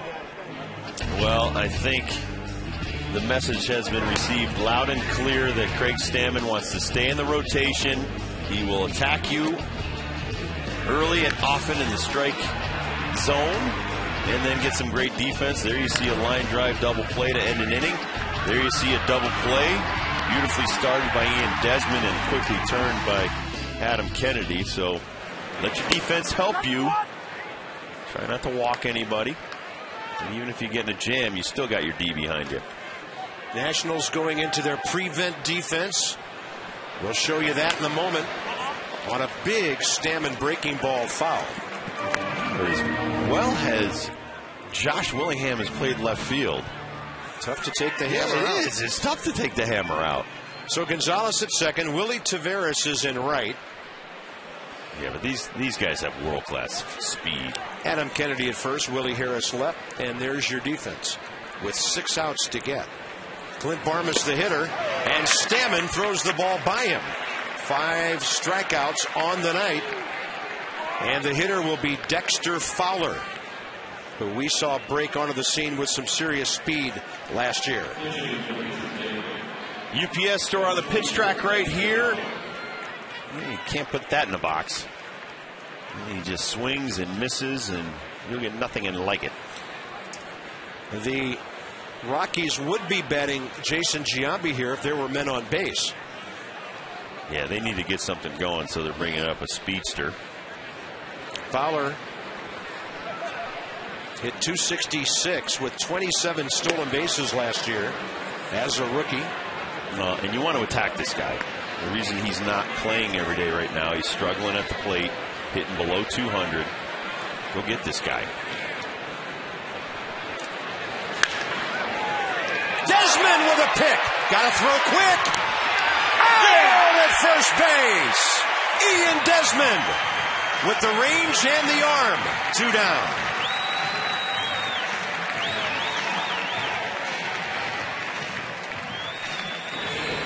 This is a beautiful thing if you're on the hill. If you got defense like that behind you and you make a mistake, you're not worried. And a great stretch right here. First you make the grab, then you make a strong throw, then you get Adam Kennedy to stretch for you. This is a bullet, people. And Ian Desmond just picks it clean and makes a great throw.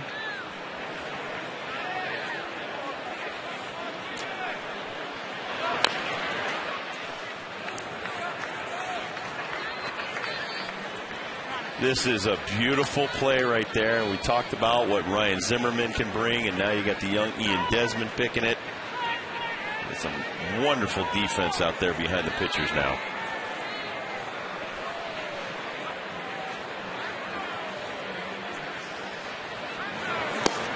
Oh, and he's throwing well. I mean, you've thrown so many strikes, you almost earned that pitch right there. When you've been around the plate as much as Craig tonight, this is a beautiful backdoor curveball. 79 ball. 1-1 to Gonzalez is strike 2. We need that Kellogg guy to bump some of our games. I thought you meant Tony the Tiger for a minute. Now you're talking about Jeff Kellogg. Thank you. I apologize, Jeff. Gotcha. A couple of no-hitters he's already caught. I mean, you got to be. Well, he called 6 walks. You got to be happy, though, if he's behind. Oh, now it's 2 no-hitters. He's been behind the dish. Yeah.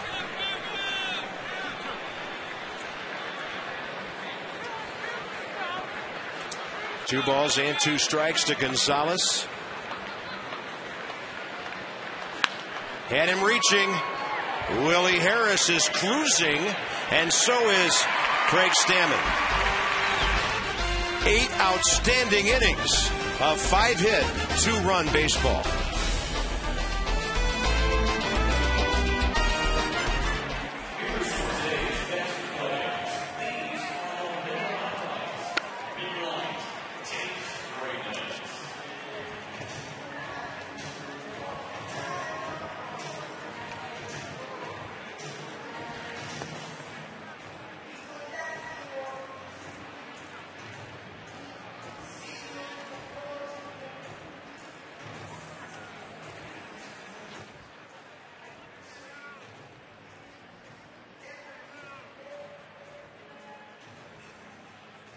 Acura Advance.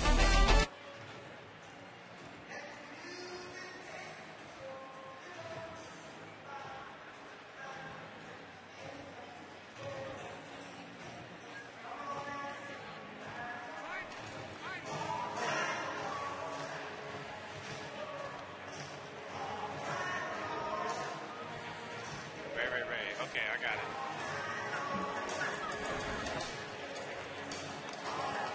I got you there.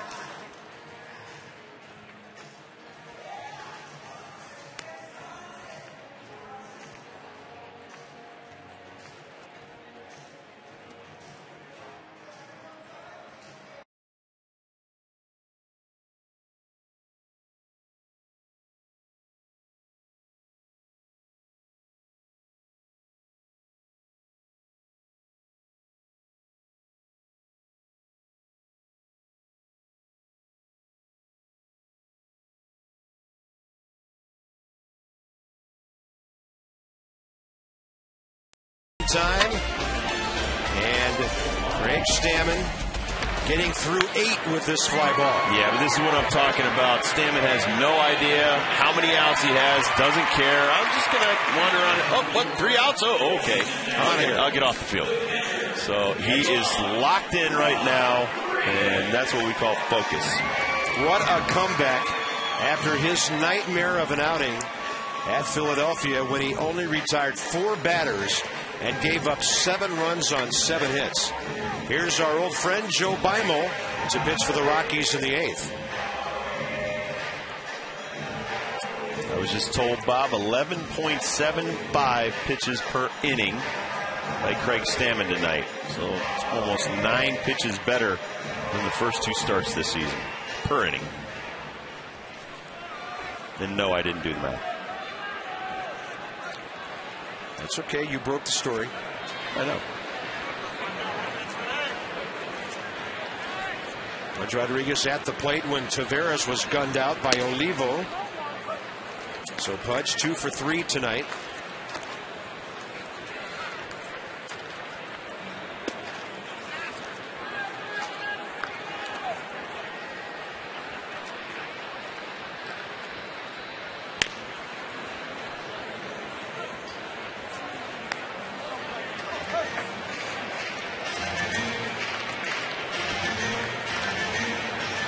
Willie Harris, a homer, sac fly, 4 RBIs tonight. Mark Lerner seems pleased in the background. Pudge on a changeup, and it's hard to time Joe Beimel. 1 out here in the 8th. Let's have a look at our Ford dealers. Drive of the game from your Washington Ford dealers. Willie Harris with the Ford drive of the game, and he knew he got it. Boy, our pitchers didn't really move that quick to get out of their seats. They're kind of comfortable. Well, when Willie hits them, they know they're going. Wow, that was a rocket, a laser into the right-hand part of the bullpen in the corner. Later come back with a nice sac fly, but that's a nice day at the yard for Ribbies. For a part-time player, I'll say so. Get down that line. Fair ball for Willie Harris. He'll dig for a double here. Having a night on a cool April evening when the Nats are trying to make this a 3-1 homestand. Next up will be Ian Desmond. Not that easy off of Joe Beimel. He's deliberate. He's deceptive. He turns that back to you, and then he comes in. But up in the zone, and even Todd Helton can't catch that.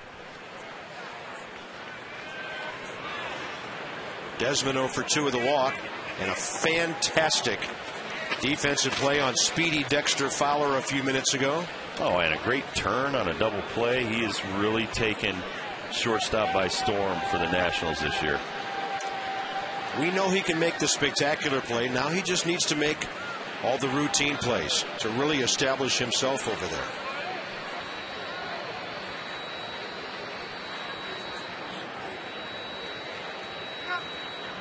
Angel Pagan has homered. for the Mets, and they've taken a 3-1 lead in the 7th at home against the Cubs. Pagan's first of the year.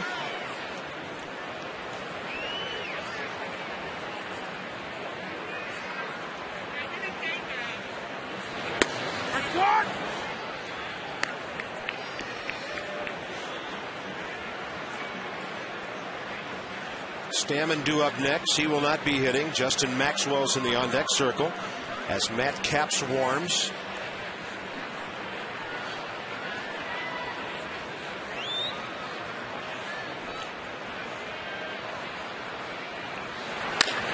The other way, Desmond. Good play, Helton.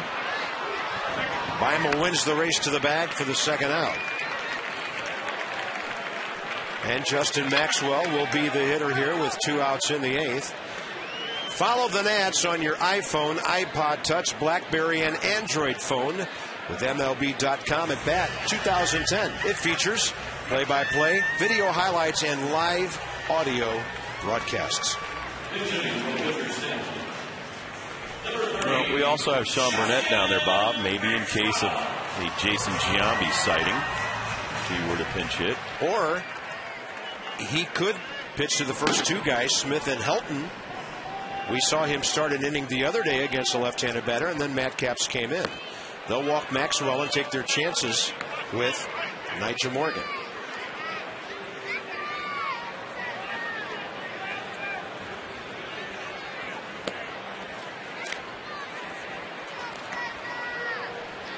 So Craig Stammen goes 8 innings. He did pitch a complete game at Houston last year in a 13-2 Nats win on July 11th, when he gave up 2 runs on 9 hits. So this was outstanding against a good hitting ball club. Did you just hear Olivo?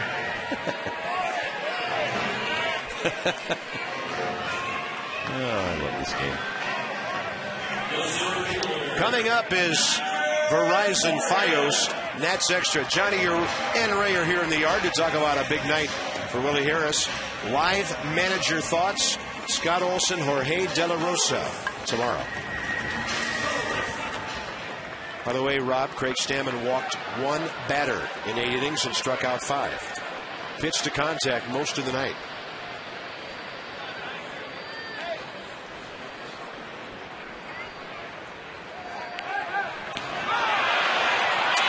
Another runner picked off. This time it's Maxwell.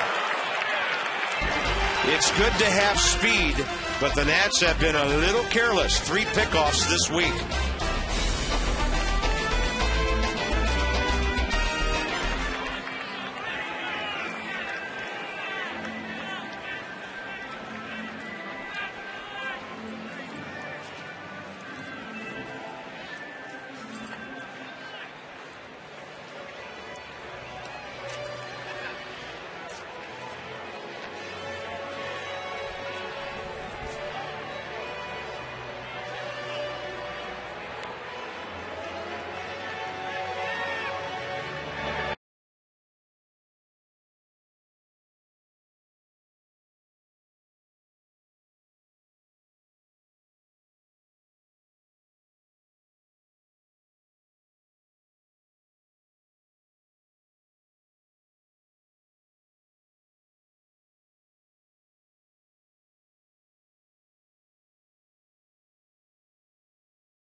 Top of the 9th inning here at Nationals Park. Washington 5, Colorado 2. Smith, Helton, and Tulowitzki coming up. And tomorrow, same place. It'll be Scott Olson coming off a strong start at Philadelphia. Last Thursday, the Nats eventually won that ball game. And then Jorge De La Rosa, 1-1, 2.77, a left-hander with a very live arm. Johnny and Ray at 6:30 with Nats Extra, presented by your Washington Ford dealers. We like it when the guys are upset because they don't do quite as well as they think they should. And Rob, you've talked about it. Scott Olson's got that little attitude you like. An edge, a chip. I can't tell you what it really is, but just imagine. I'm not liking that performance, even though it was an excellent performance. He wants better. Matt Capps against Seth Smith, who grounded out 3 times against Craig Stammen tonight. I can tell you there'll be a lot of breaking balls tomorrow. A couple of lefties out there. Scott has an excellent one. He was just got that big sweeping curveball. He's about the only lefty we have that has one of those particular curveballs. Yeah. Kept those Philly hitters, the left-handers, in check. Oh, great changeup. Matt Capps, a flamethrower, pulling the string right there. Yeah, this is almost unfair right here. When you're looking for 95, you got to gear up. Oh, and he took something off of it, and you won't want to see that back on the video. 2-2.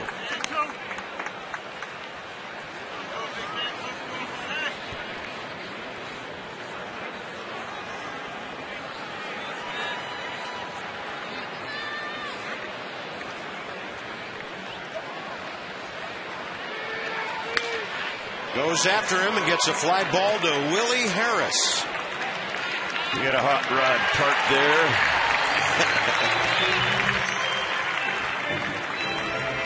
All right. See, now this is what people pay to come see, though. Todd Helton facing the flamethrower. It's kind of the game inside the game.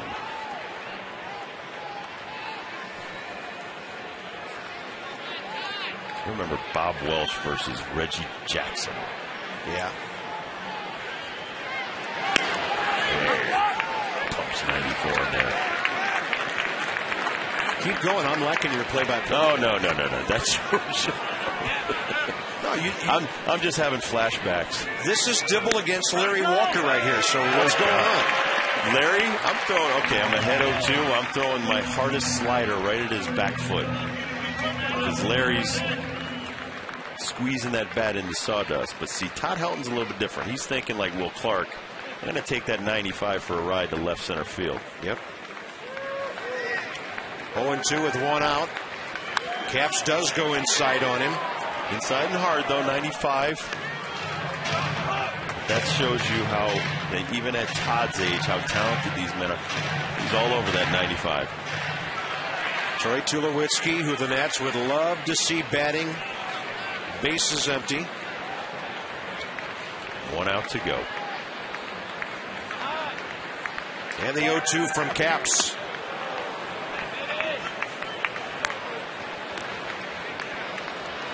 Crowd of 11,623 on a cool evening.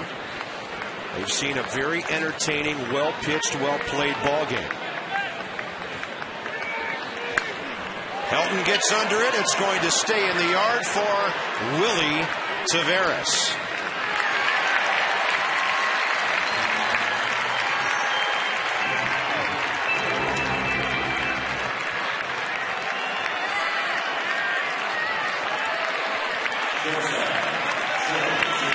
Nationals trying to go 4-3 here at home. First time they've played a team from the West this year.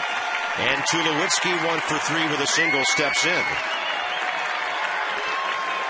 Rockies have only collected 5 hits tonight against Stammen and Capps, who throws strike 1 again.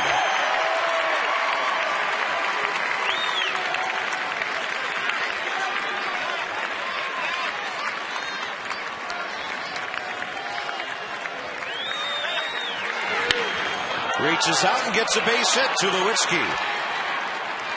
Good extension for him. That'll keep it alive for Brad Hawk.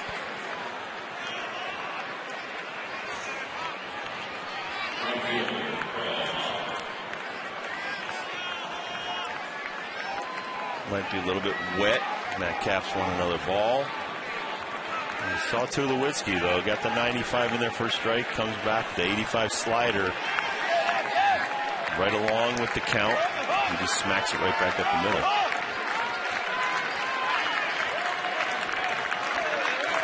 Brad Hawk 0 for 2 with a walk.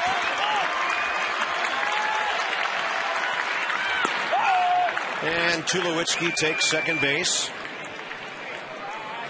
Craig Stammen's first win of the year is at stake here. Hangs in the balance. The drama. He's pacing like an expectant pitcher.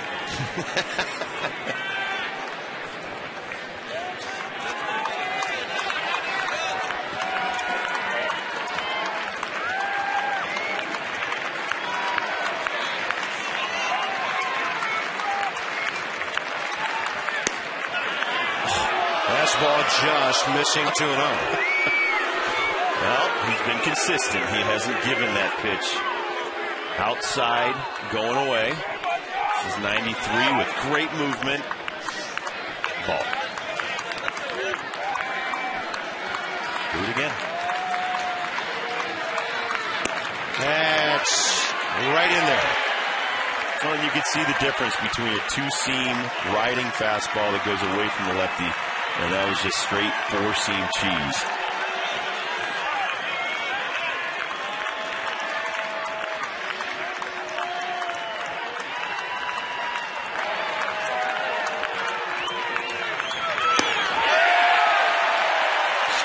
The heater, Ricky.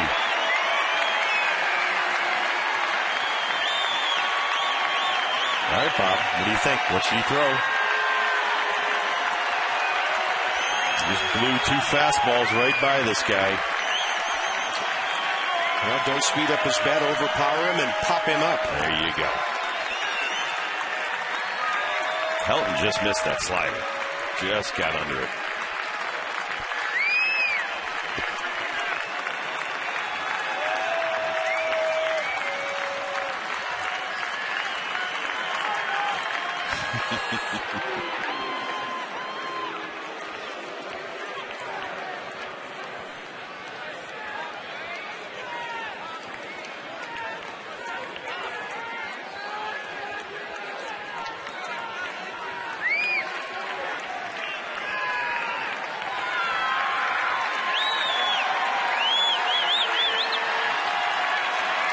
Three-run lead, 2 balls, 2 strikes.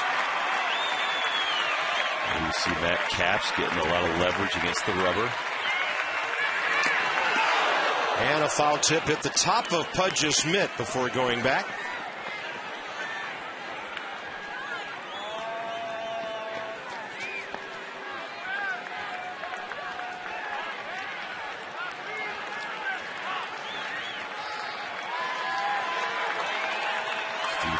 Jim Riggleman wondering what Capps might throw.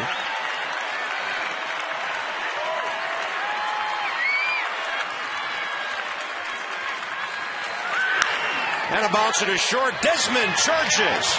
Nationals win it, and they're back over 500. What a comeback by Craig Stammen tonight after his struggles last week. And I'll tell you one thing, Rob. Matt Capps gets quick saves. No long counts, no walks.